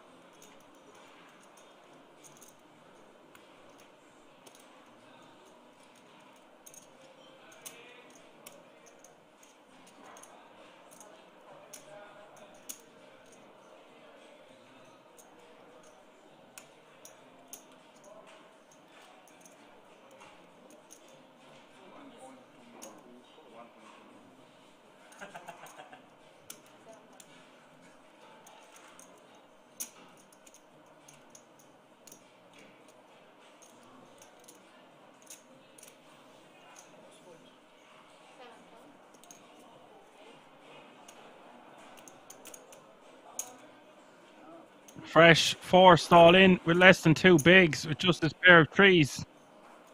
Technically, he's still ahead with 41% equity. But I mean, Marcel, he's not ahead, but he has the best hand so far. But with 23 outs to dodge, damn, that's a lot of outs. Look at them all across the screen. Can barely fit them all in. 470. Did someone say all in? We said all in and call. Almost $500,000 in the pot. Turn basically puts an end to everything. We will say goodbye to Fresh in 50th place. 49 players remaining now. Marcel is playing just over $1 million, which is good for just over 20 big blinds.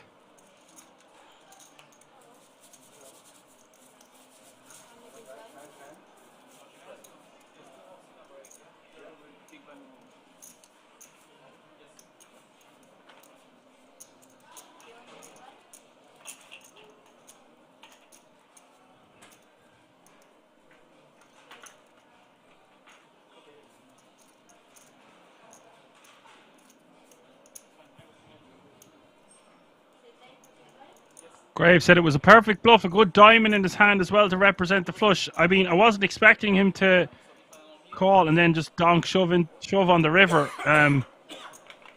That move is only good if you know your opponent is good enough or has the awareness to fold a hand like the King Jack there. That's the problem.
Graves says we see some opens now, not just limping. I mean, we'll see what happens. There's still going to be...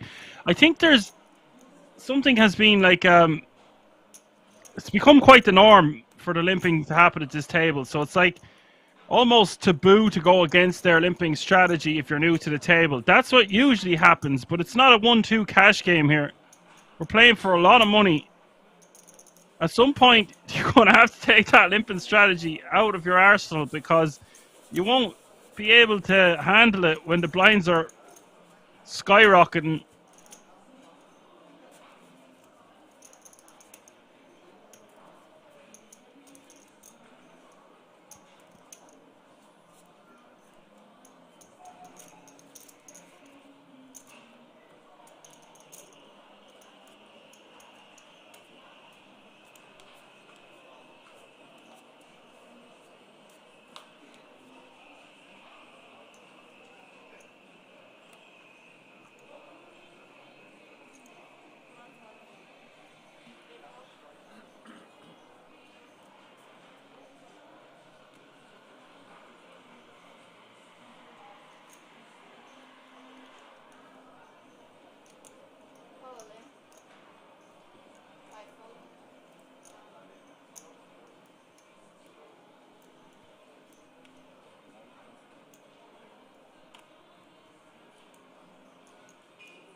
KK all in from the hijack for 10.5 bigs with King Queen of diamonds. Professor going to call from the button with Ace Jack off suit.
So we've all in and call.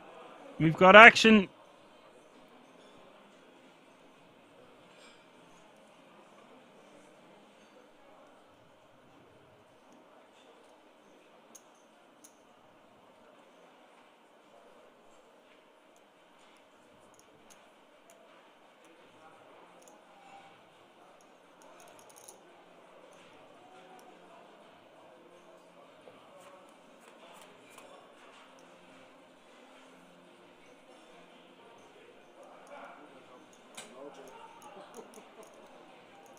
Ace 10-8 is the flop. 1.2 million in this pot up for grabs. KK needing help. Turn is the 6 of spades. Just 3% equity now as we hit the river. And we lose another one. Professor now playing 2.4 mil. And KK has been eliminated in 48th place.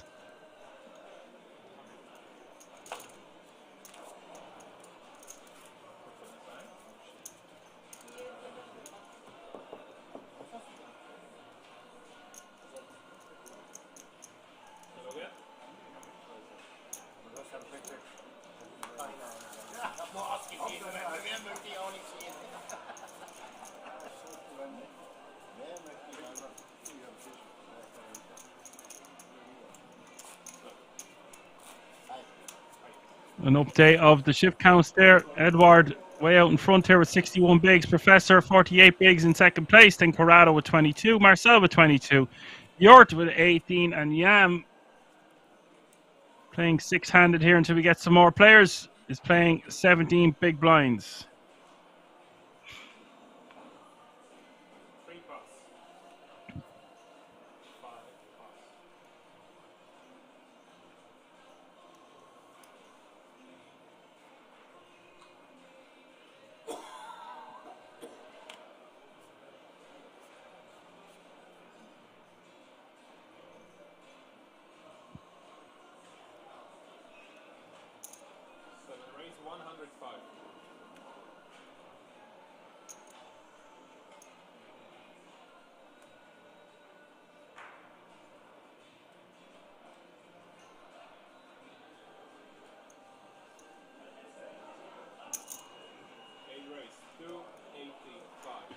Professor opening from the cutoff to 105.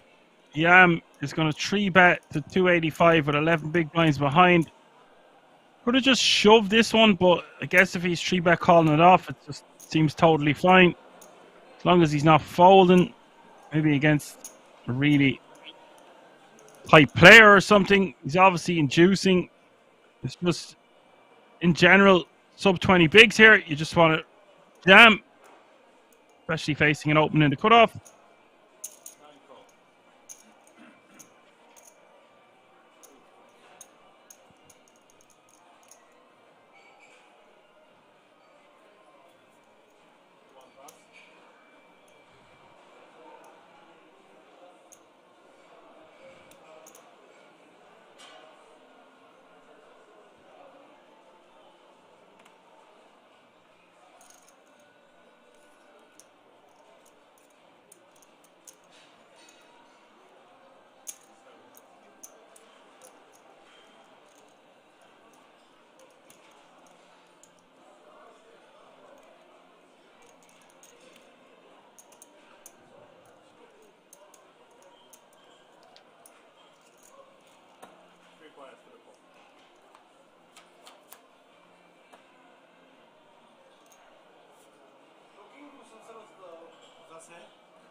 See, this is the problem when we 3-bet off this stack size, just 570 behind, get two callers. We're seeing it all here. Edward is going to lead. I don't really know what he's doing here. Into two players, why not? This guy is an enigma. I don't know what he's going to do next. Now this just sucks for Yam.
Edward is going to get that one through with the ace-10 offsuit.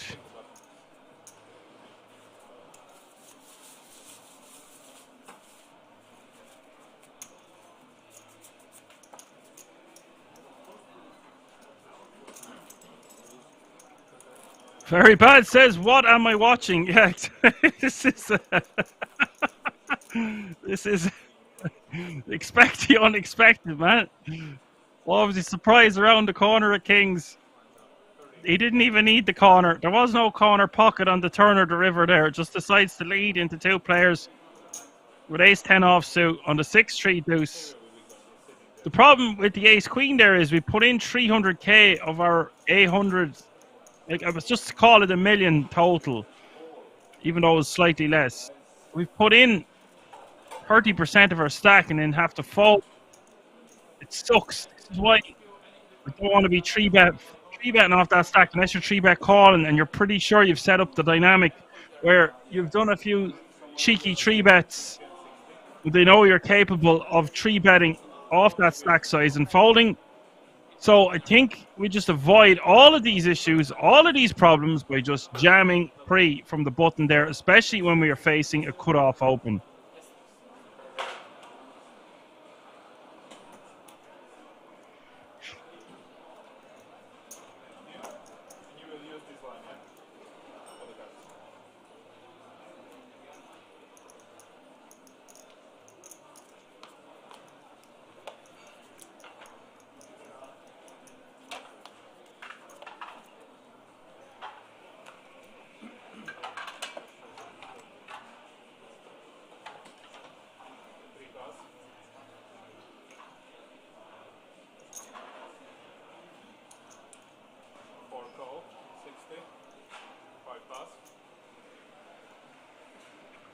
So it looks like there's 45 players remaining now.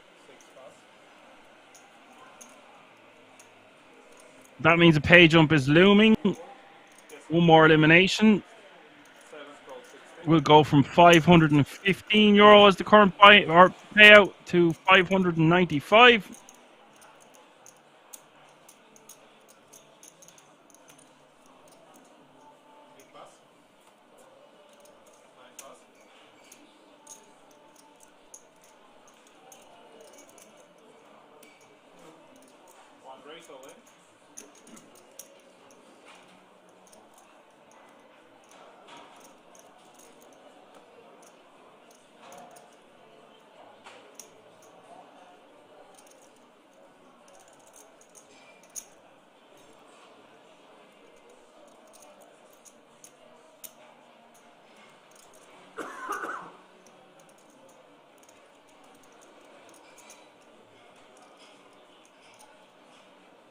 Got more all-ins.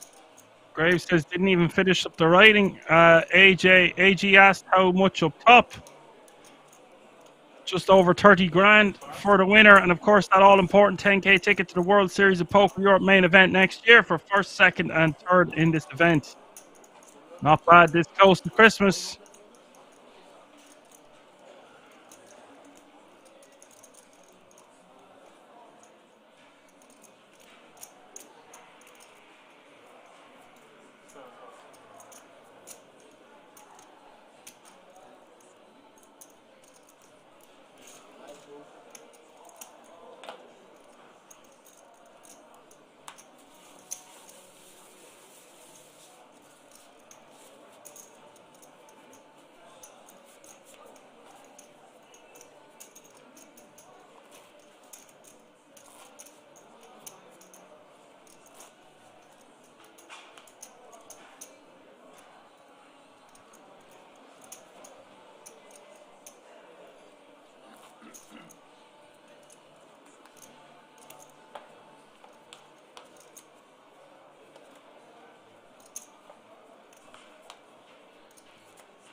Looks like blinds have gone up. 30k is the small blind. 60k is the big blind with a 60k running big blind ante. That's 30, 60, 60.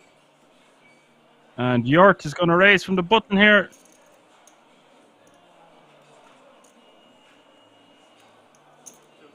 Raises to 120 with the king nine of spades.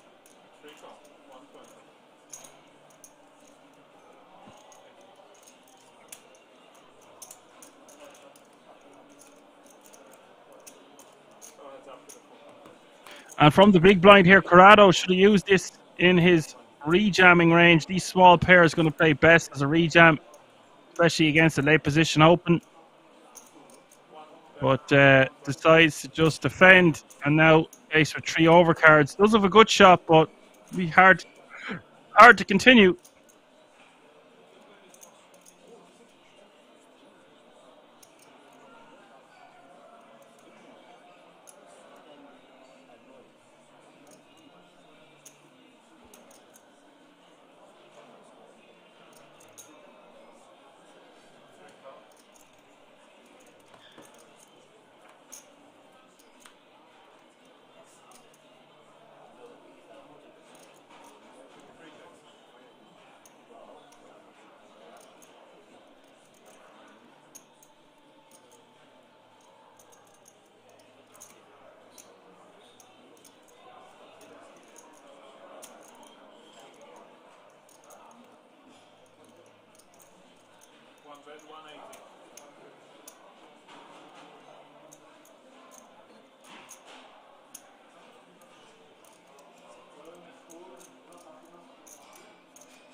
Yort is just going to get that one done with a double barrel. Nice pick up there for Yort.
Hold it all the way around to the small blind. Ace queen off suit for Corrado.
Ladies are back out in force with 42 players remaining now.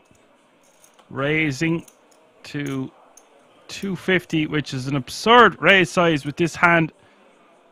So interesting because you go from seeing limping going on almost every hand for about 40 hands, and now we're seeing 4.5x opens, or just over 4x anyway. Corrado going to stuff it on him. We've got action, lights, camera, action for this one. Ace King of Spades against the two ladies of Edward. This is going to be a huge pot.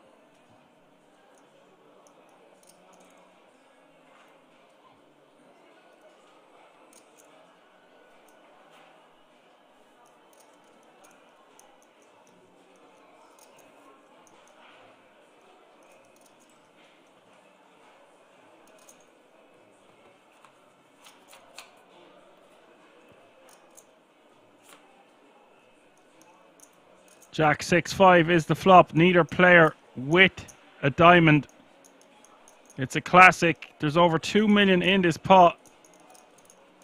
Queen's way out in the lead as we hit the turn. Turn is the Jack of clubs.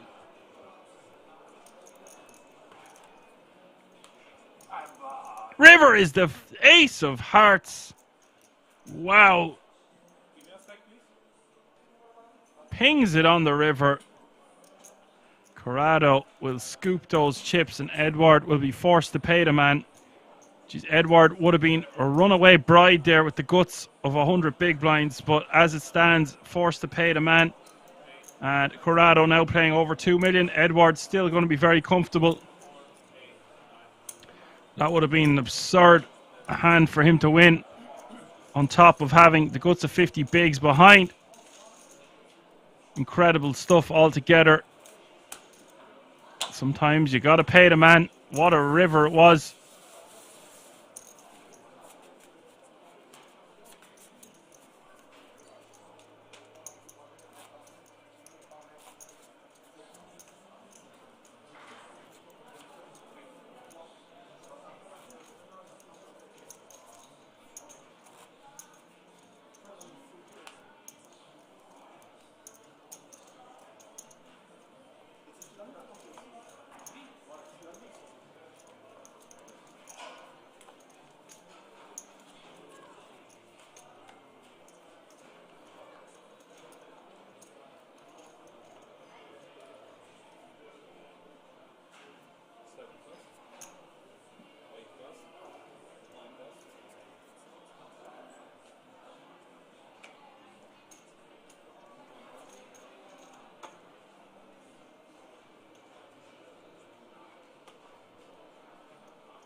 And Riani all in from the hijack with King Queen off suit for 5 big blinds total, it looks like.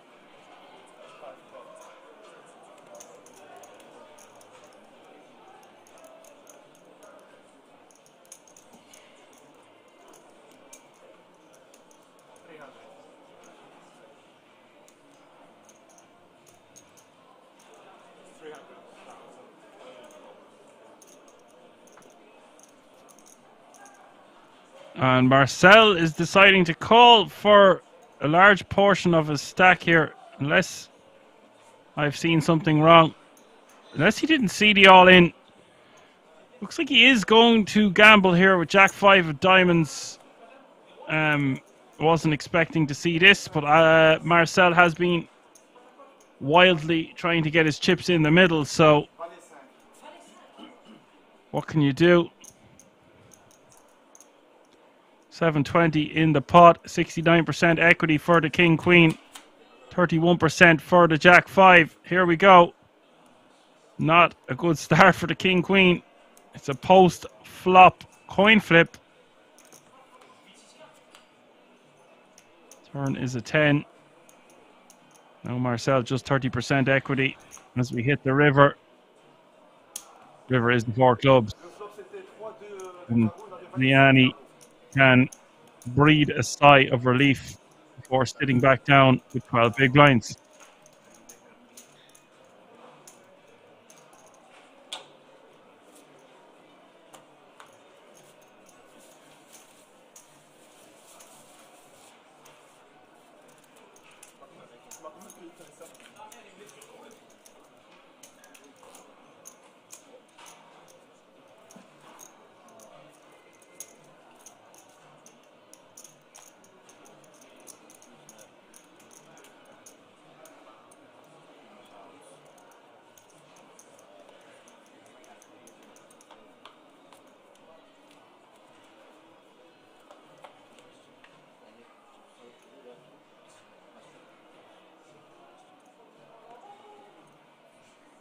Neutral says, this is more entertaining than GTO play anyways.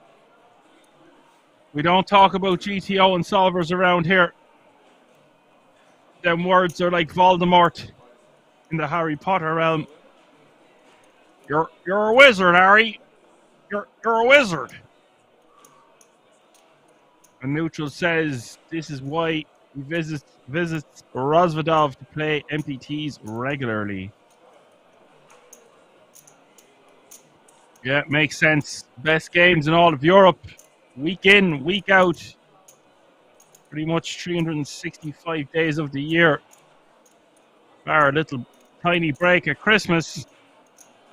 24/7. Always something going. And BVHT says he can't understand how Jack 5 suited can lose this hand. Well, you can understand that he had too many outs.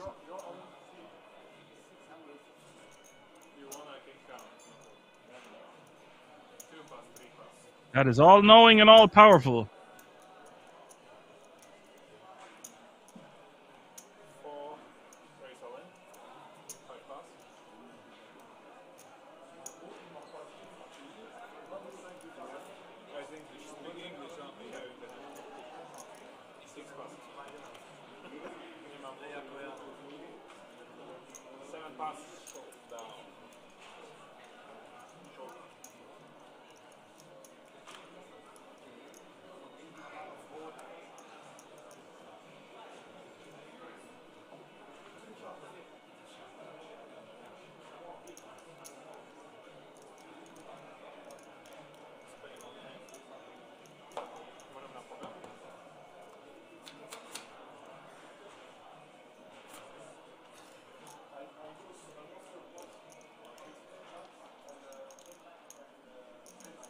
Ace 5 deuce is the flop 2 pair for Yam. Turn gives a full house. And that means that mean Adem is going to lose a considerable chunk of his stack. Yam is going to double up to 21 big blinds.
Oh, what the hell is going on here? Okay, we've got a string of limpers, and then good man Ricardo. Ricardo is shoving for his 20 big blinds. There's so much money to take down. It's so unlikely you're going to get called.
Nice pick up there.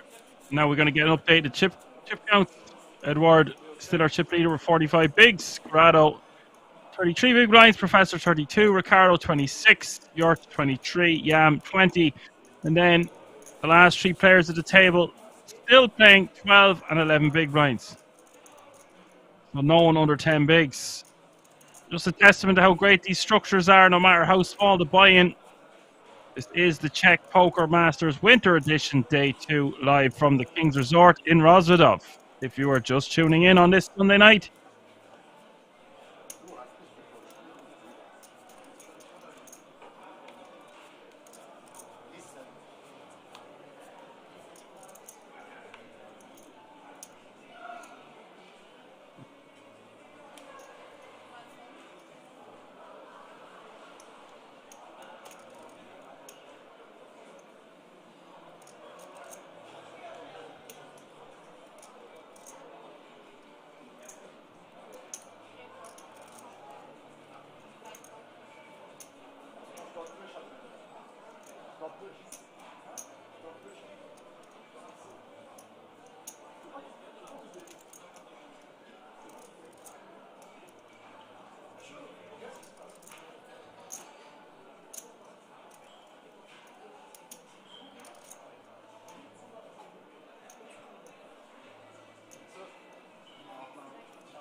Ricardo raises to 150 here from the cutoff. Corrado, the original limper this time.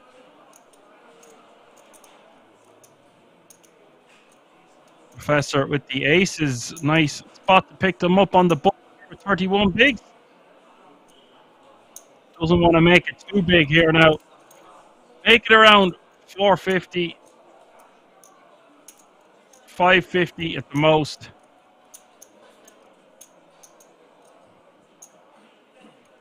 Yeah, right in between the two sizes I suggested. 470.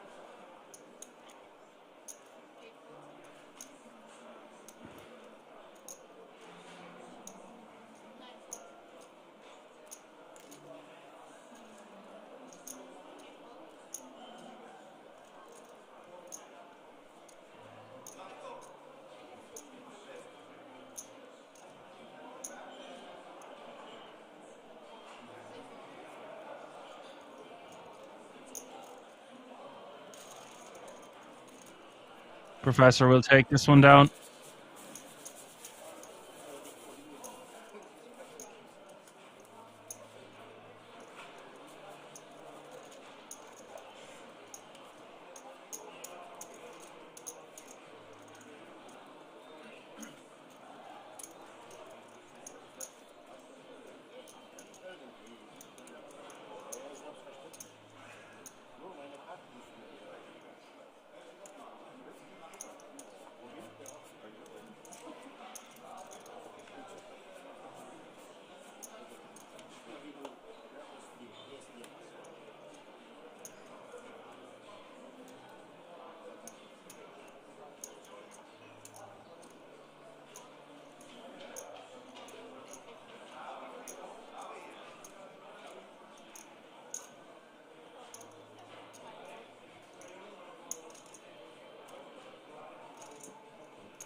Is your limper this time? Limping with the king 10 off suit.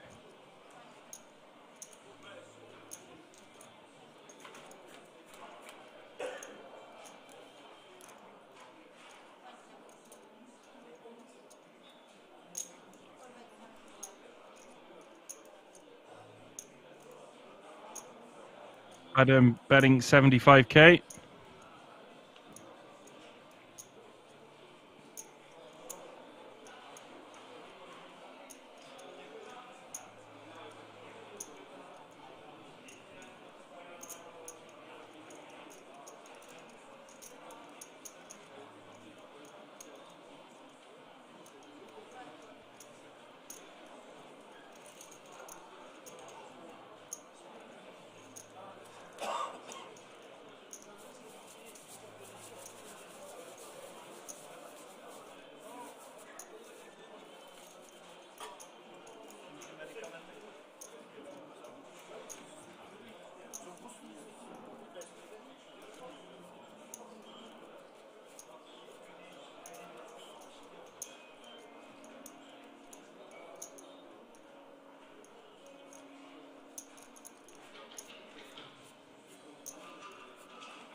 Jam raises to 150 with ace king from the cutoff. Edward is going to call for 150 on the button.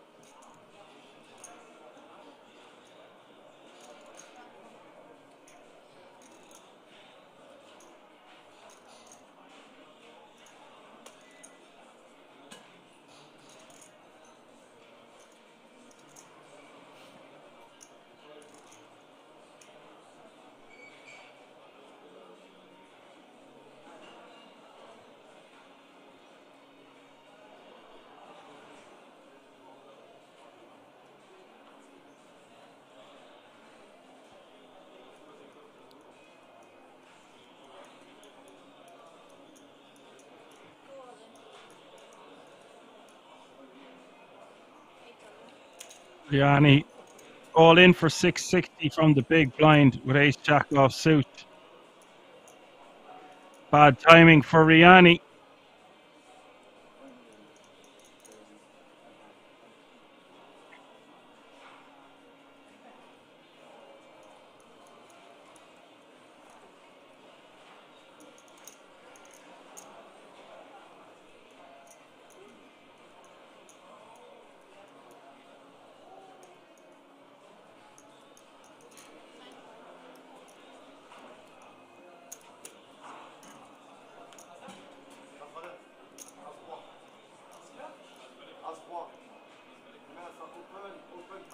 So it is all in and call. 1.5 million up for grabs in this one. 42 players remaining. Yam set to put the nail in Riani's coffin here. Riani not looking too hot on this board and looking even worse now. 8-5 all clubs.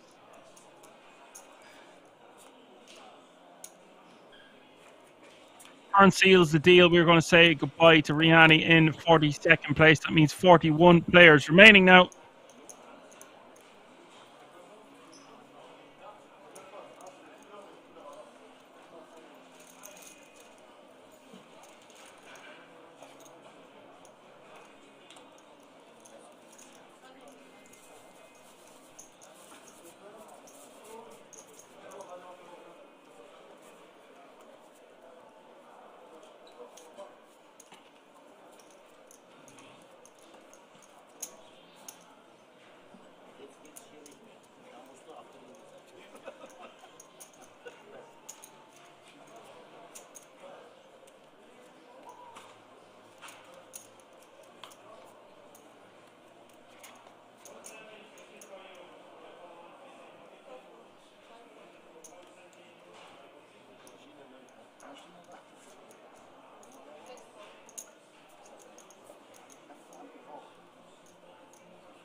Yort going for a min raise here from the button with king 6 off suit.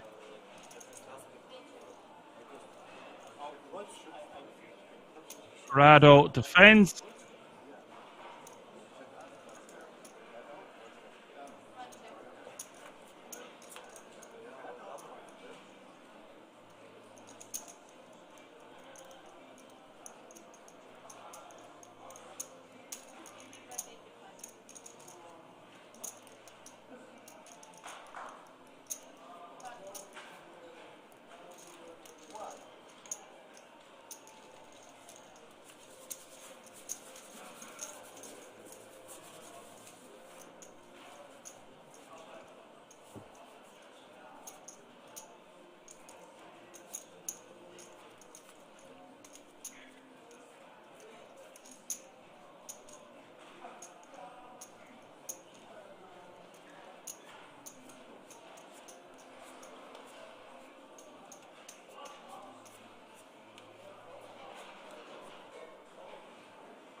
Marcel will shove under the gun for 655 here with ace queen of hearts.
Takes it down, adds all that all important vital blinds and antes.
We're getting lots of people saying happy partner anniversary.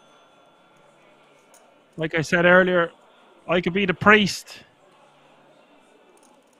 It's a match made in heaven. Great marriage between Kings and Twitch. And we've all in and call here. And Adem smacking this one out of the park with the ace queen against the ace nine of Edward. Earns the ace of clubs, seals the deal. And Edward had what was going to be about 6 million chips before the ace of hearts hit the river, spoiled the party, and now he's going to be back down to 20 big blinds.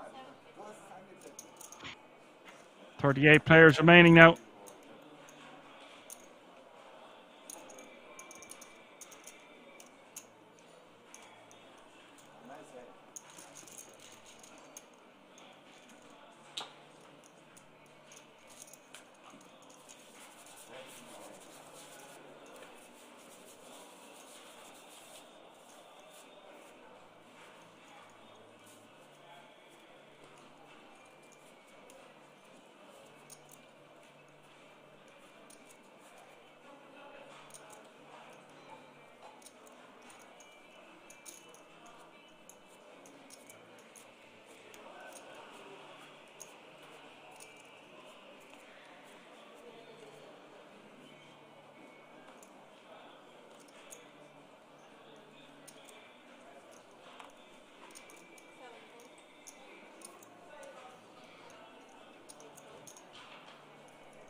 Three-way action to the flop here, and Ricardo with second pair has the best of it on the 9-8-3 rainbow board. 38 remaining. Average stack is just shy of 1.8 million. Which is good for about 23 bigs or so at this current time. 14 eliminations away from bagging and tagging.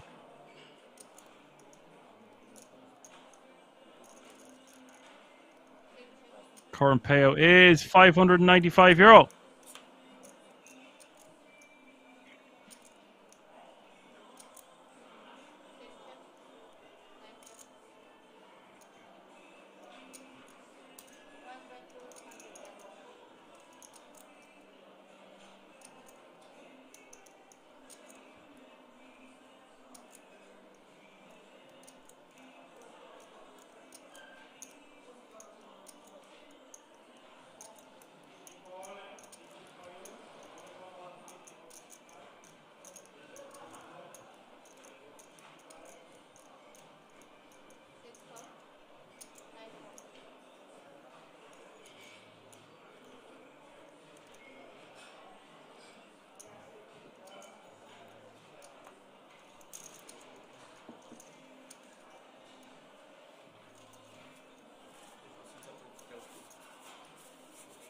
Kurt will take that one down.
Edward going to raise to 200k with King 10 of diamonds.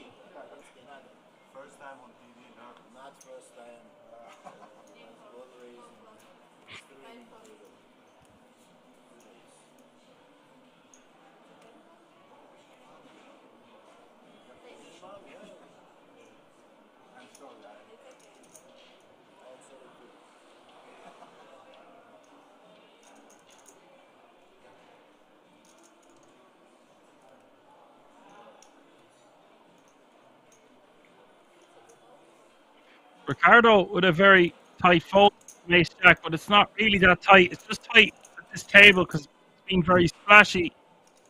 In general, if there's a raise from early position, just going to be mucking your ace jack anyway, so it does get away from it.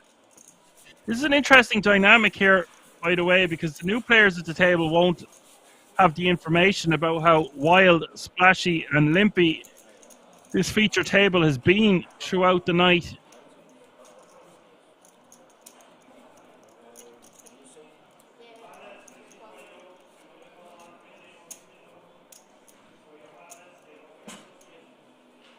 Graves said, oh my God, what's that fold? Well, you see, ace-jack offsuit not going to play that well against an under-the-gun +1 range. So it's actually, might seem like an extremely tight fold to you right now, and I understand and I get it, because we've been watching some mayhem ensue at this table. But for other people who've just joined, like I just said, they don't have that information. So I actually like the fold from the ace-jack.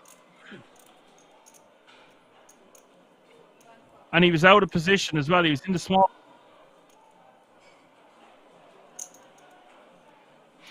I way prefer to play ace-jack there if it was suited. And if it was in the hijack, the cutoff for the button.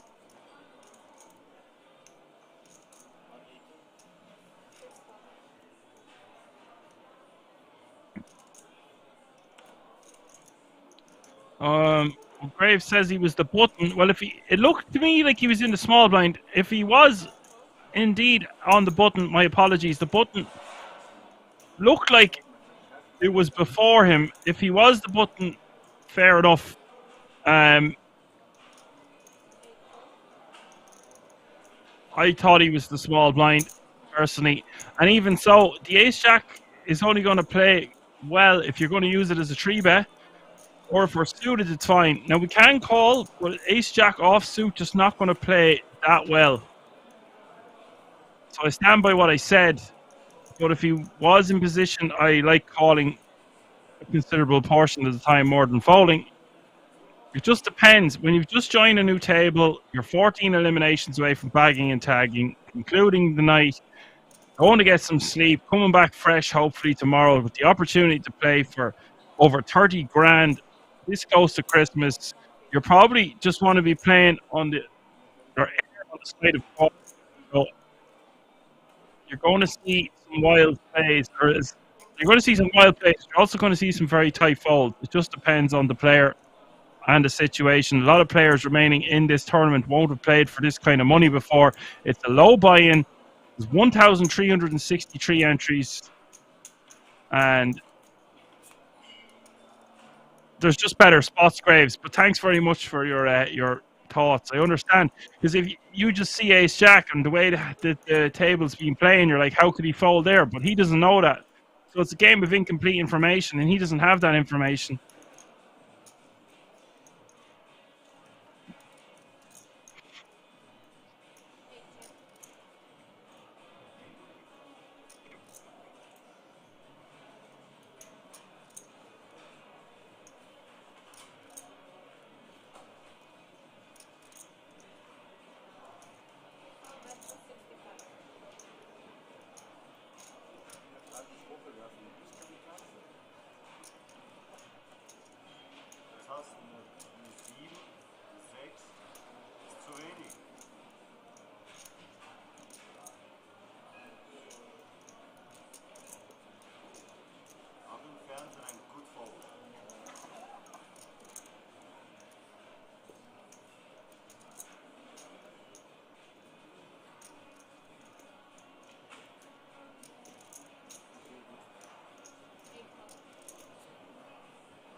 But we'll take that one down with a bet.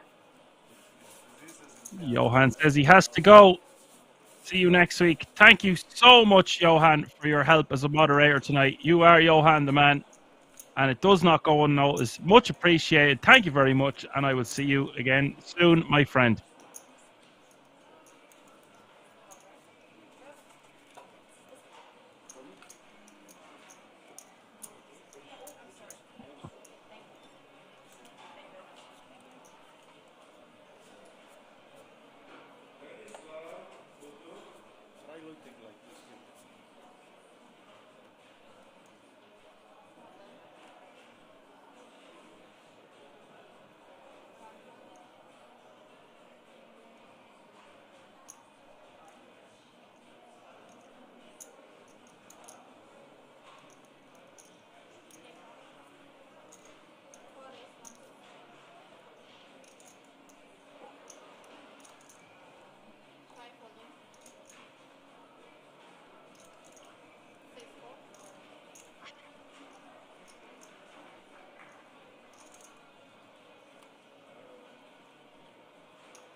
Thirty-four players remaining now, which means we are 10 eliminations away from the bagging and tagging.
Professor taking that one down with the Jack 10 of diamonds. Average stack over 2 million now.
Small blind is 40k, big blind 80k with an 80k running big blind ante. That's 40, 80, 80. Marcel is all in for 965. Takes down the blinds and antes with his ace queen of spades.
You're all in from the button for 615k with pocket sevens. Corrado asking for a count with ace-8 offsuit. Would be decent call here. Less than 10 bigs. We have an ace. It's a decent ace. We're going to be ahead of a considerable portion of the button's shoving range. We can afford it. It wouldn't knock us out of the tournament. And I think this is pretty much a snap call. I'm beating around the bush here. You can tell that he feels like it's a massive decision, but it's just going to be printing against the overall shoving range from the button.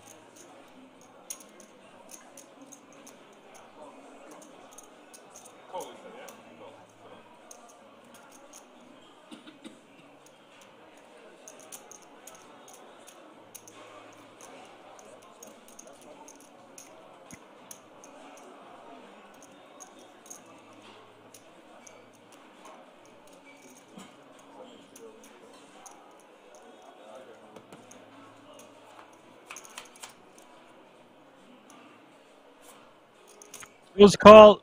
4 deuce deuce is the flop. 1.35 million in this one. This pot. Turn is a 5 of clubs, giving additional outs to Corrado. 27% equity as we hit the river. River gives us a double pair board, and Yurt 7 does exactly what he says on the tin. Will scoop those chips, now playing 16 big blinds.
York going to min raise. Ace 9 off suit.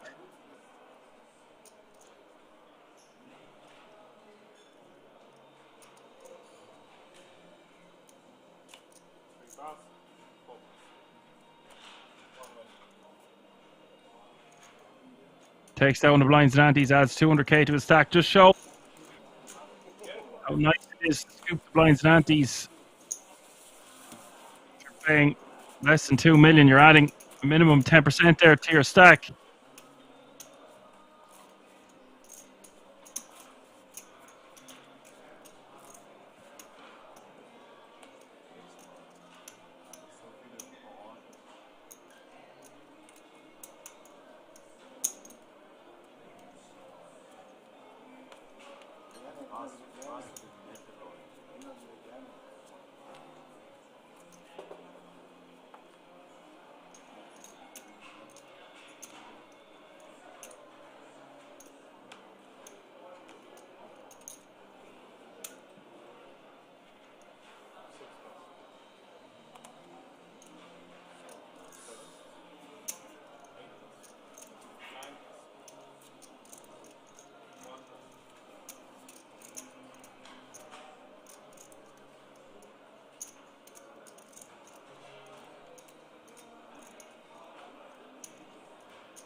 Adam raising to 180 on the button with 6-3 off suit.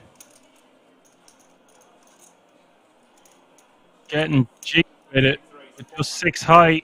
Ricardo is going to 3-bet. Problem is, this is a tiny 3-bet. This will work because he's only got 6-3, but in general, if Ricardo wants to get this done, I would probably just shove free because the amount of times you're just going to get called there, go post flop, and then you don't know where you're at. You're also out of position in a bloated pot. All of these things are bad.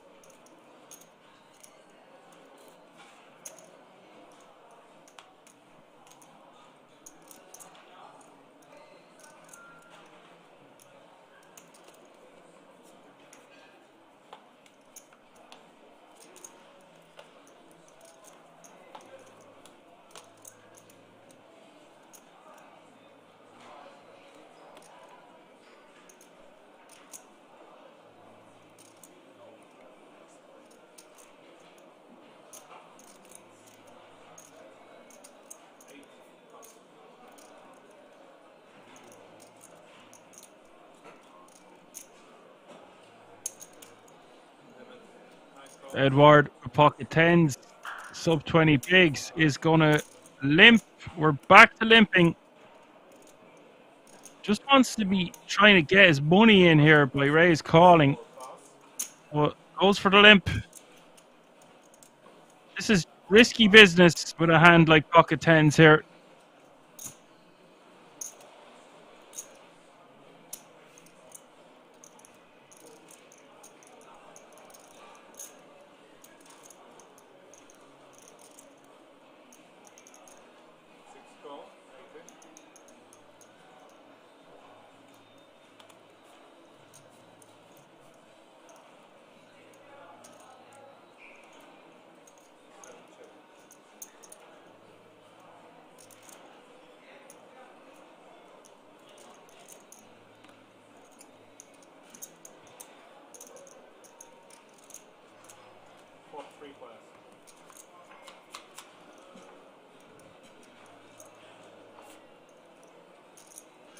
Set for Edward.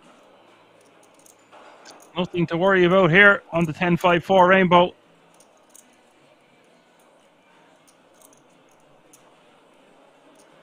Be very difficult to get a penny from anyone. Professor does have a pair of 4s, I suppose, and is going to bet from the big blind.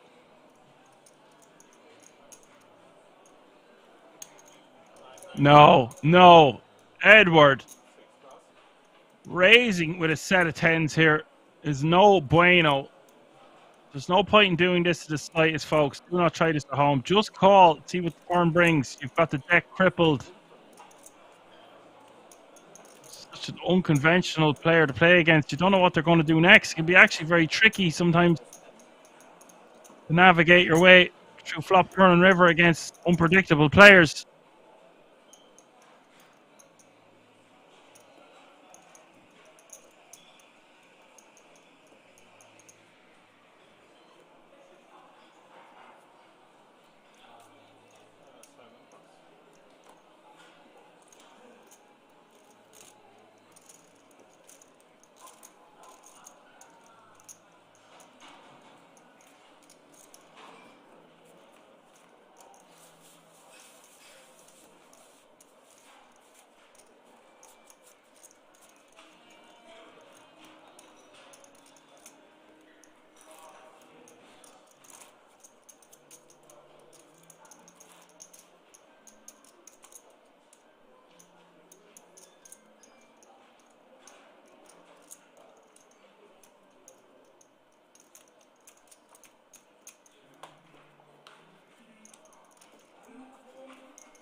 Edward is going to limp, this time with King Queen of Diamonds, and Adam from the hijack with 2 ladies, going to make a 4x. 3:25 to go.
Now Yam in the big blind looks like he wants to play his ace-4 of clubs, but it's just got a bit too pricey for him. He's going to have to let it go. Now Edward most likely going to see a flop here. Already had the chip ready to go. 32 players remaining now. Current payout 695. I think I might have already said that, but I'll say it again. We will see a flop at 850k in the middle.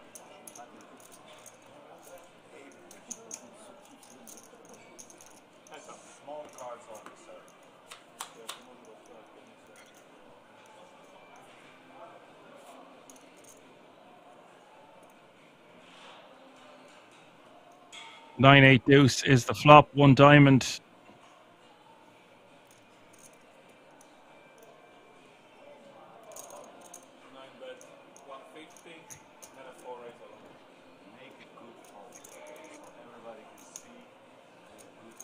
And he's just going to straight up rip on the flop here. I hate this. It's way too much chips. We want to try extract value in these situations.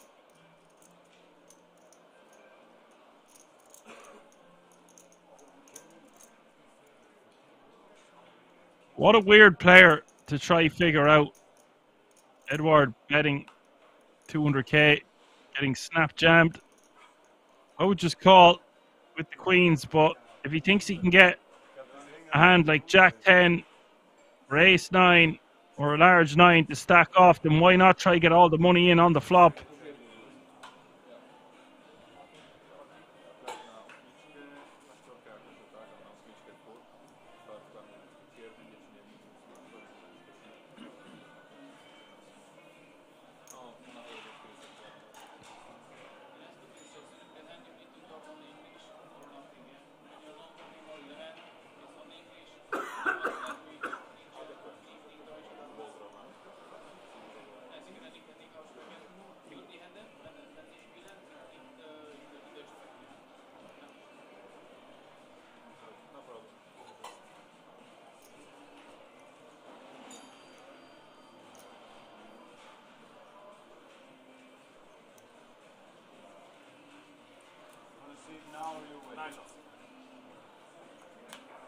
Forced to let it go eventually.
Marcel all in from the hijack, 965, ace jack of clubs.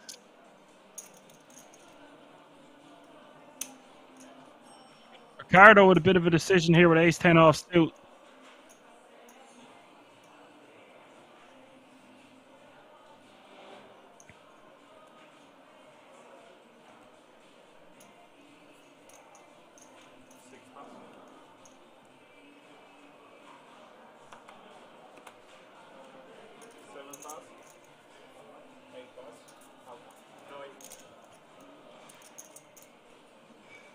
And York's going to be forced to call here. Ace queen off suit.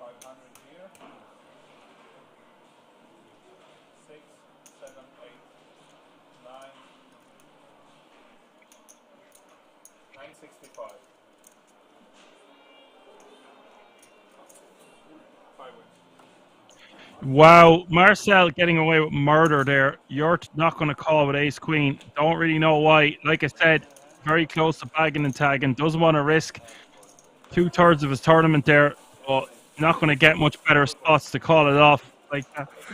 That one, absolute domination. To let that go in that situation, it's going to stain, especially when you're shown ace jack and you're after folding ace queen. You can see it on his face. I don't blame him.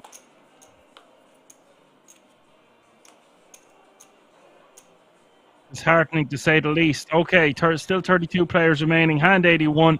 We are going to be going on a less than 15-minute break after this hand.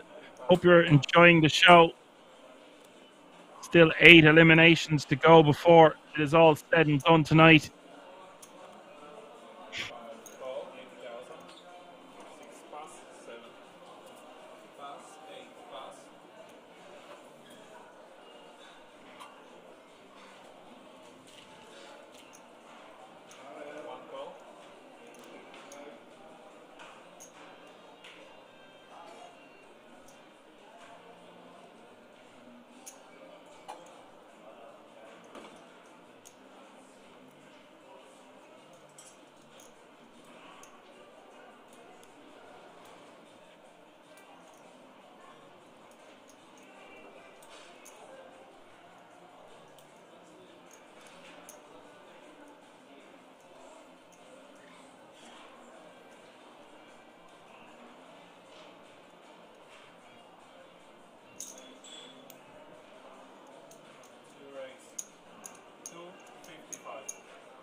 And FCK is going to raise to 255 here from the button, or the big blind with 9-6 off suit. And Marcel is going to shove over the top.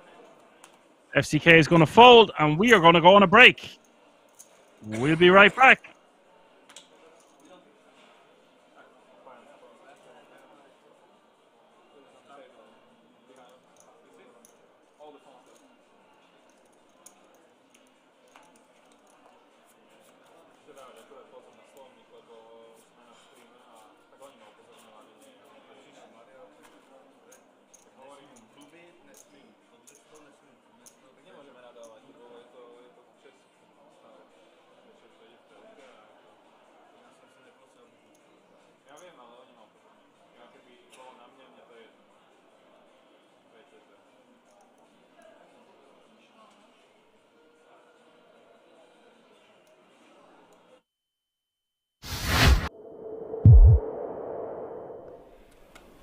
Especially again, broken record, but the structure of this tournament, 90-minute clocks, so forgiving. Can just get away with doing a lot more flatting there. The deck running rich now, and unfortunately on this occasion for Rosilio, his is a blend not quite as rich as that which has paid a visit to Neugebauer. 2 kings. And this is really going to look suspect, Henry. The guy is just V-pipping at levels that one never ever assumes is 100% credible. When will someone dig in? Well, Rosilio only joined this feature table 30 minutes ago or so, but yeah, he's unaware. I mean, has he seen enough though? I mean, this guy's been involved.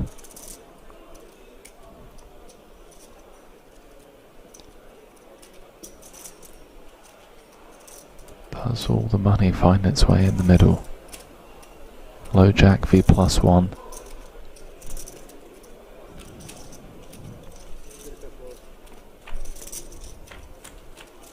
Does not.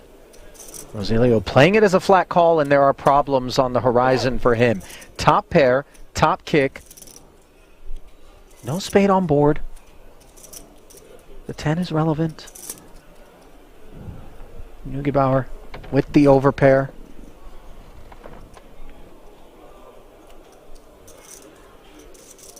I mean, this is just going to be showers, right? 360 out there. It's hard to imagine worlds in which Rosilio's fate is not somewhat predetermined, bar improvement. 120. Continues for 1/3 on a very wet and connected board. But one he's not fearful of, in particular given the presence of the King of Hearts.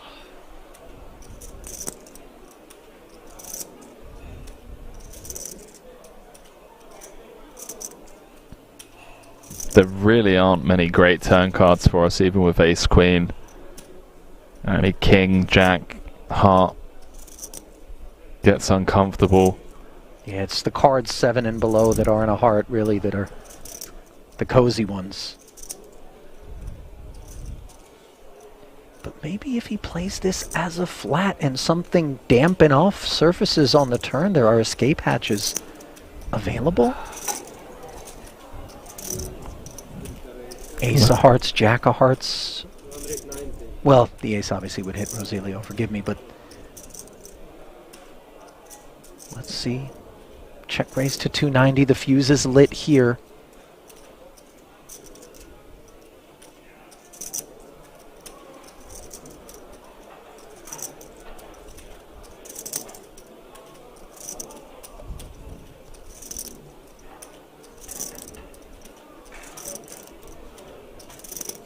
Do we ask for the rest now? I think we do.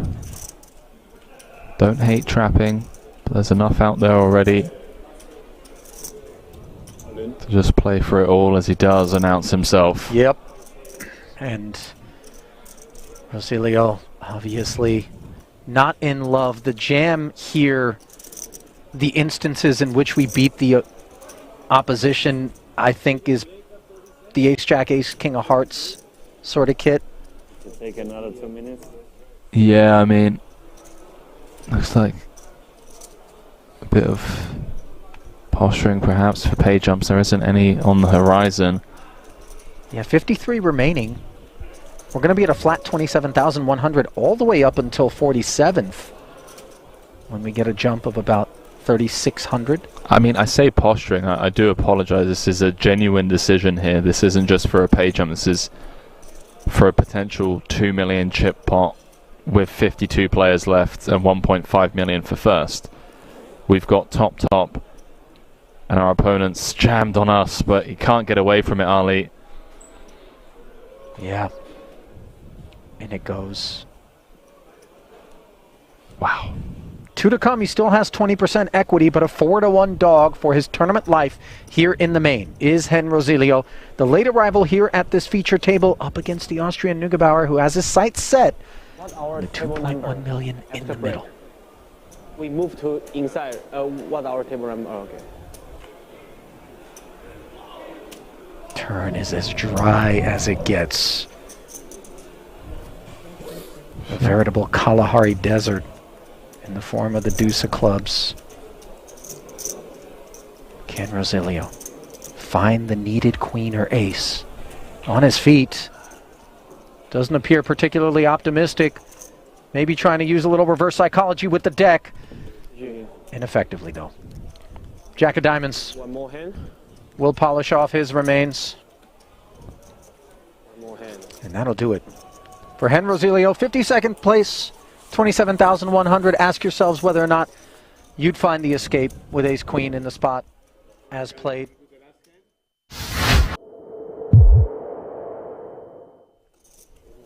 You could maybe put some mayo on the wheel, Henry. Just, you know, to take the heat off of pizza. Let's just, you know, ease our way into the booth.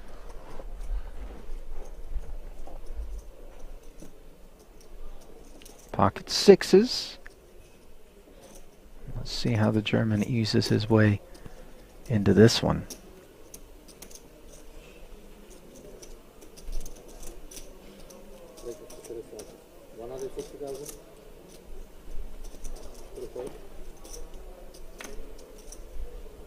$160.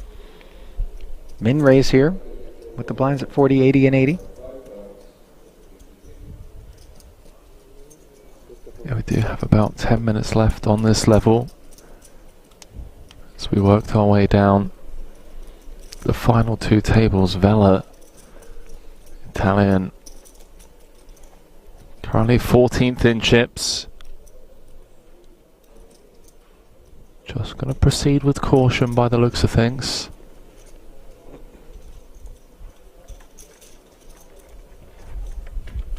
Comes with the defend. Uh-oh. Top pair against bottom set. Monotone texture, though, could keep Vela from losing more. Yeah, the saving grace here is these 3 diamonds on board for Vela. Could have been absolute showers, because it does mean that Poodle's going to continue for a smaller sizing rather than a larger one. Say it was like a Queen Jack 6 two-tone.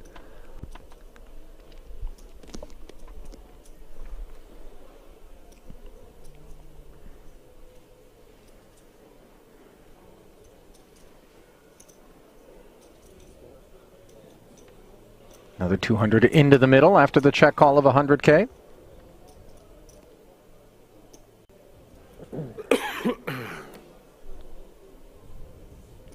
Very dry turn card now. The type that rates to keep ace-queen very involved.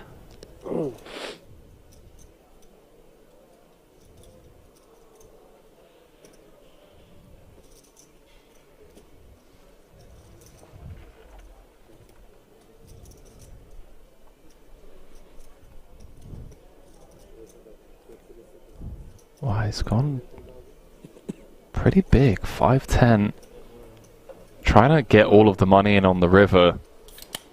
Also trying to make sure that those diamonds are going to pay a hefty price if they want to see a river. Sure, but I feel like this size actually gives the Italian an option to escape this setup when we bomb 5-10. It feels like he's playing the strength of his hand rather than targeting specific parts of his opponent's range.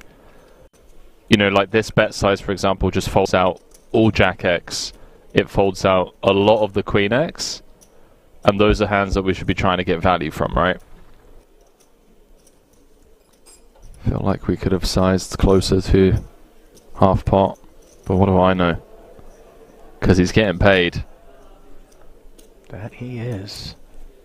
As another million plus suddenly finds its way into the middle. You see the heart swallow there from Poodle. He's okay with red cards as long as they're hearts. And that 8 doesn't look very scary.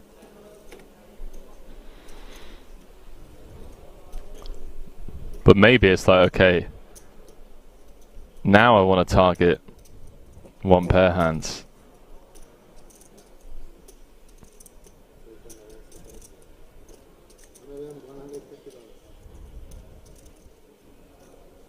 $1.2 million. This is a big chunk of the 2 million back. It's grim. Vela. It's grim because of how under-repped we are. I mean, he's flat called pre off of 30 big blinds. Oh, he's looked him up. 4 million chip pot for Poodle. And Vela down to dust, Ali.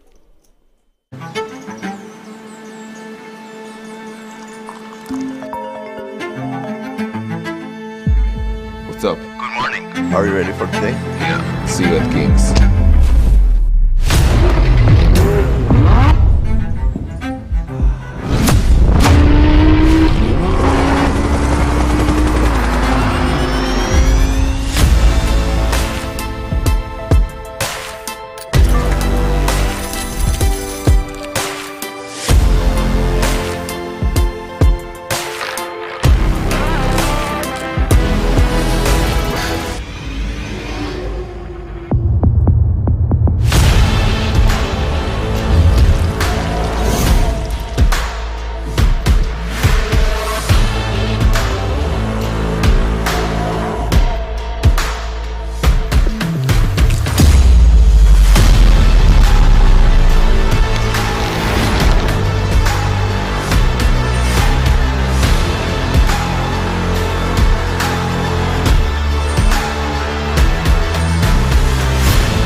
Alrighty, folks, we are back.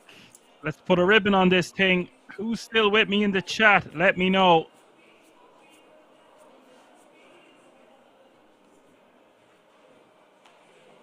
"31 players remaining now.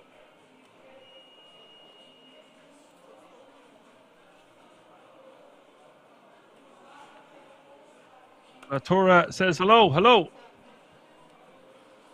Small blind is now 50k, big blind is now 100k with 100k running big blind ante. That's 50, 100, 100.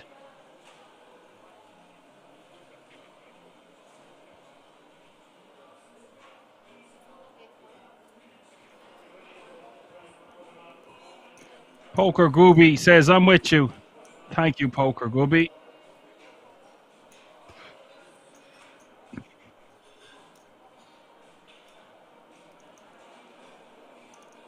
You're always hovering around there, Poker Gooby. Fast becoming a big reg on this Action Army on Twitch, I would say.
So average stack is 22 big blinds, 31 remaining.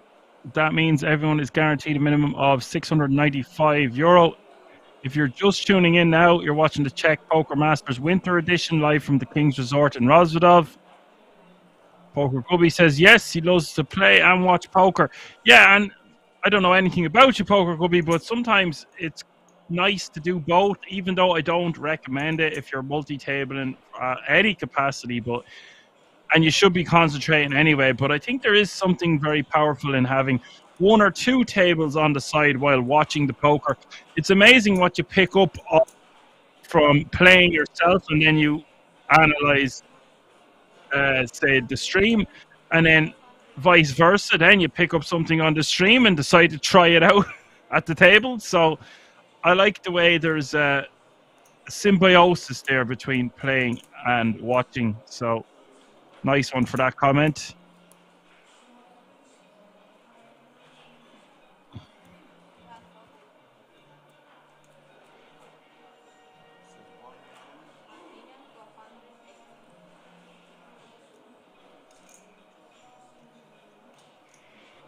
Marcel all in for 15 bigs here from the big blind, and Adam with pocket sevens would have to call it off here for 12 big blinds more.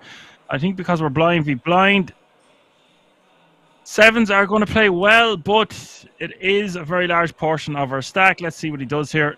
Decides to let it go. Probably figures he's not doing much better than a flip, and decides sevens not going to cut the mustard. I think seven's going to be good enough to call a considerable portion of the time, but because it represented over half of his remaining stack, he just decided to err on the side of caution, considering how close we are to getting down to the last 24 players, and at that stage we will bag and tag. So tensions are running high. Like I said multiple times tonight, players won't have played for this kind of money before, especially off of a small buy-in like this, with the opportunity to win over 30 grand and a 10k ticket to the World Series of Poker Europe main event next year. So there's a lot riding on this with 31 remaining. Plus it is very close to Christmas. That is going to play as a factor in people's minds, players' minds for sure.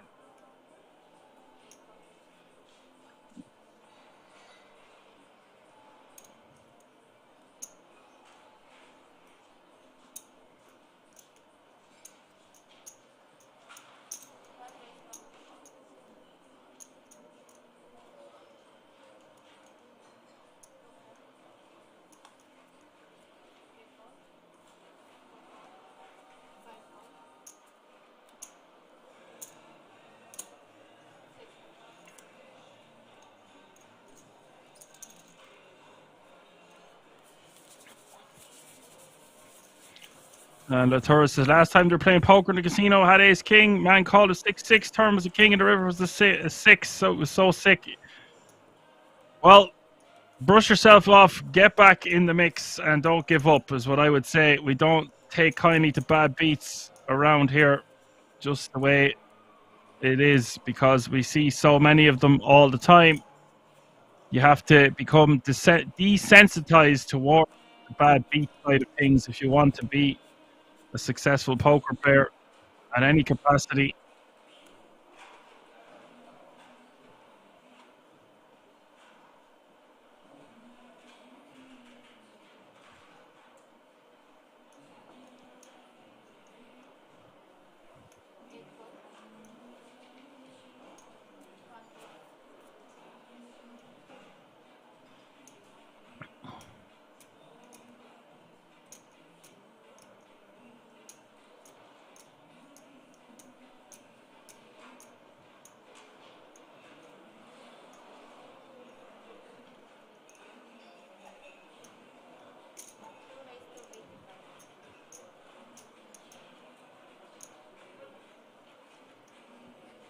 FCK raises to 285.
Eight, 7, 4 is the flop here. Corrado all in from the hijack, and FCK getting a horrible board for his ace king. I don't know how all this money didn't just go in prey, unless I'm missing something.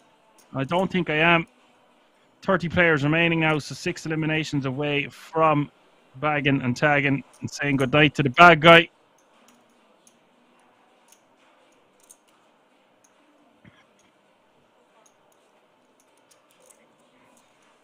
Interesting. Corrado takes it down.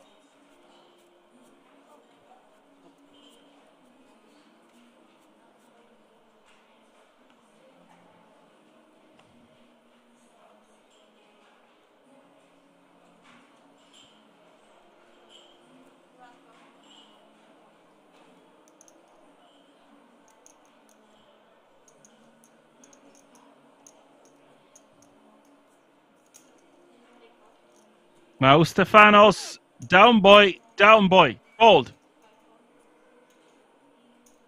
Corrado gonna limp under the gun +2, pocket sixes.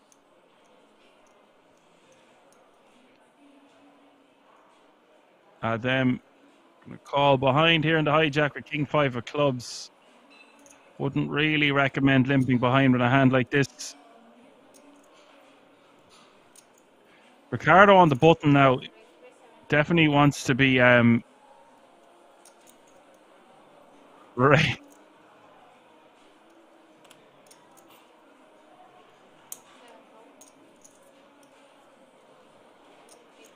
For a straight up jam, but he decides to just make a 375, which I think is fine.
Adam going for the min raise.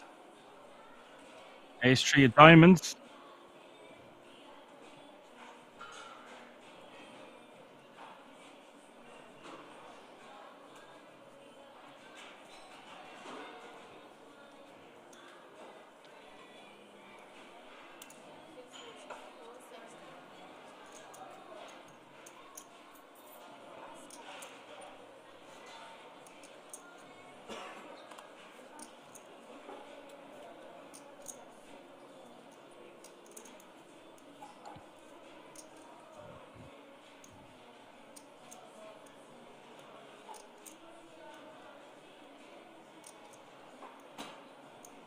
Adam raises the 200k with ace 3 of diamonds, and Ricardo 3-bets to 475 from the cutoff with ace queen of spades.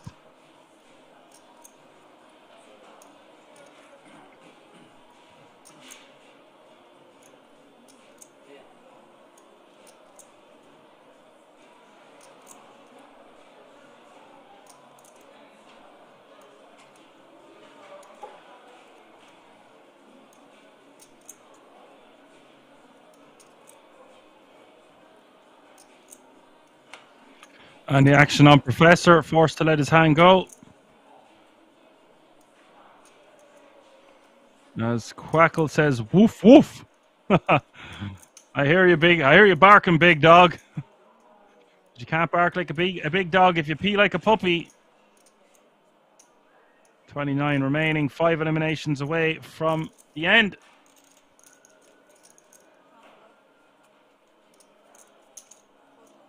Page jump is looming from 28 to 27. The difference will be from 695 to 815.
Marcel is going to limp here with the 9s again.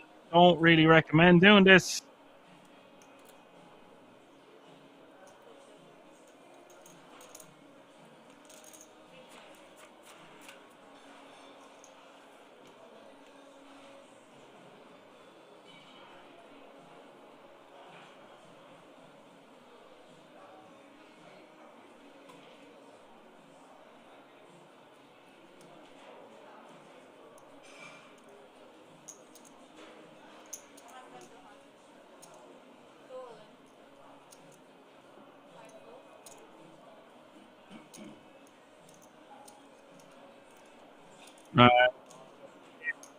Up to this by shoving the lot.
Three bets to 565 from the small blind with pocket threes.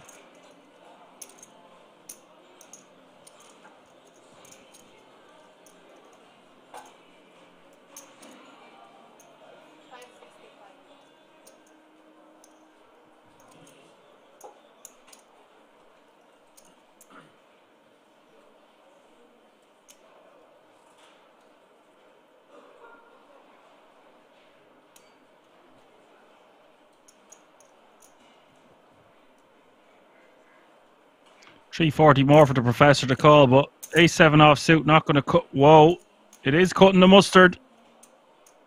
Seatbelts and airbags for this one with 28 remaining. He's going to call. We're leaving himself with 10 big blinds behind. It's all kicking off here at the King's Resort. Ace 10-10 is the flop. I don't like FCK 3-betting pre. He could just rip. Avoid these situations.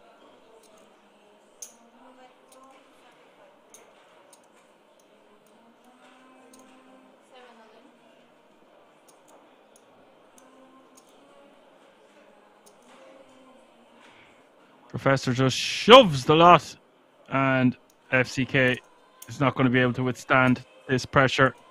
Will be forced to fold.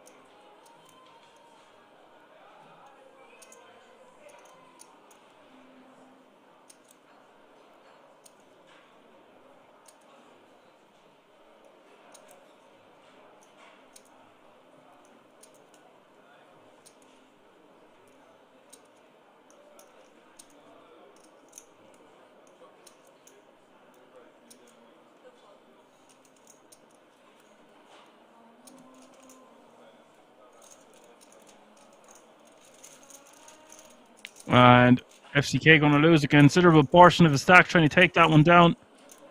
Could have just rejammed pre. I know it seems like a lot of blinds, but the effective stack is around 20 or lower. Just want to shove it in.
Three-way action to the flop here.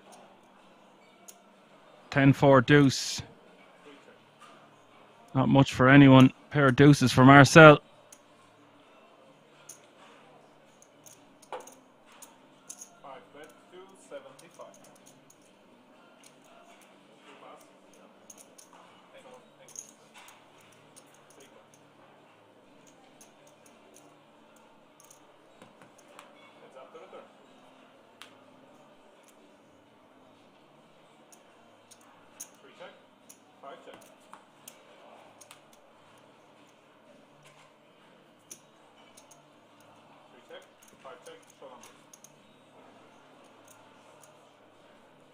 Na dvojky se vyhrává. Na dvojky.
We've got action. Yam is going to shove under the gun with ace 3 of diamonds.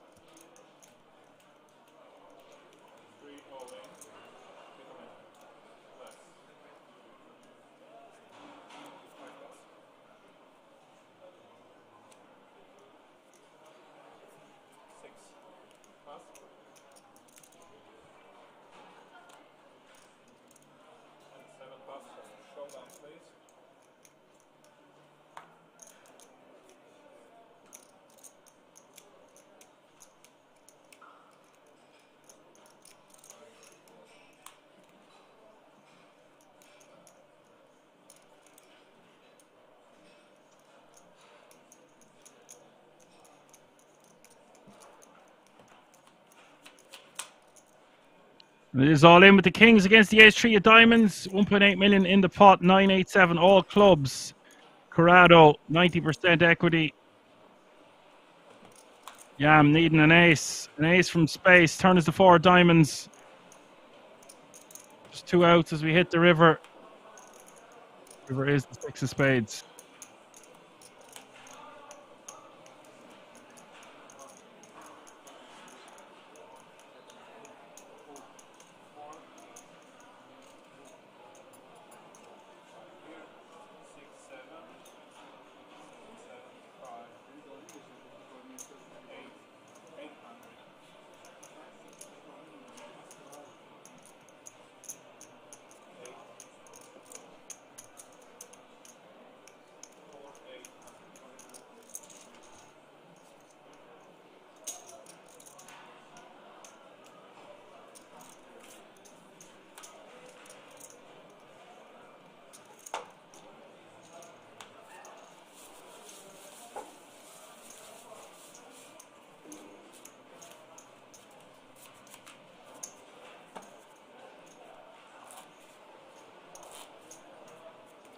Kings of kings.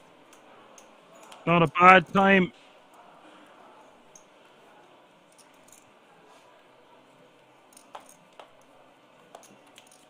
Just in the nick of time with just a few eliminations to go. The ace 3 getting crippled down to less than 4 big blinds now. Nice pickup for the kings. 26 remaining. So there you have it, folks. We are just 2 eliminations away.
Marcel limping.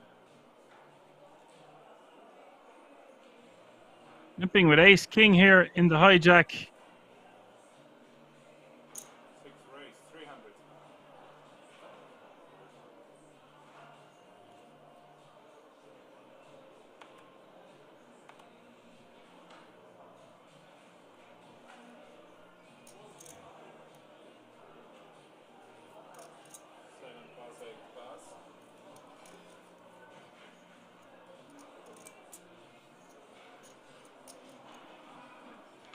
Not something you want to try at home, poker gubby, limping from late position with ace king, unless you're really sure you're going to get significant action behind. It's just risky business. It's dangerous.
And it looks like that's going to do it, folks. That's going to be the last hand of the night. 24 remaining now. Thank you, everyone, for tuning in. It was a bizarre stream with all these limping things to discuss and talk about. And I'm sure we're going to have lots more of funky, interesting spots tomorrow, which will be the final day of the Czech Poker Masters Winter Edition, live from the King's Resort from Rozvadov. That has a 2:30, that's right, 2:30 Central European Time start tomorrow. I'm going to say my goodbyes, get a good night's sleep. And I will be fighting fit and fresh for a long, action-packed day of poker tomorrow for the fans out there. Going to say my goodbyes. Thank you once again to everyone that tuned in, the moderators. Check us out on all the usual social media platforms. You can head over to the website www.kingsresort.com if you're looking for additional information, or you can buy yourself some merchandise coming into Christmas. For now, I'm going to say my goodbyes. Catch me if you can. I've been Action Man Dan.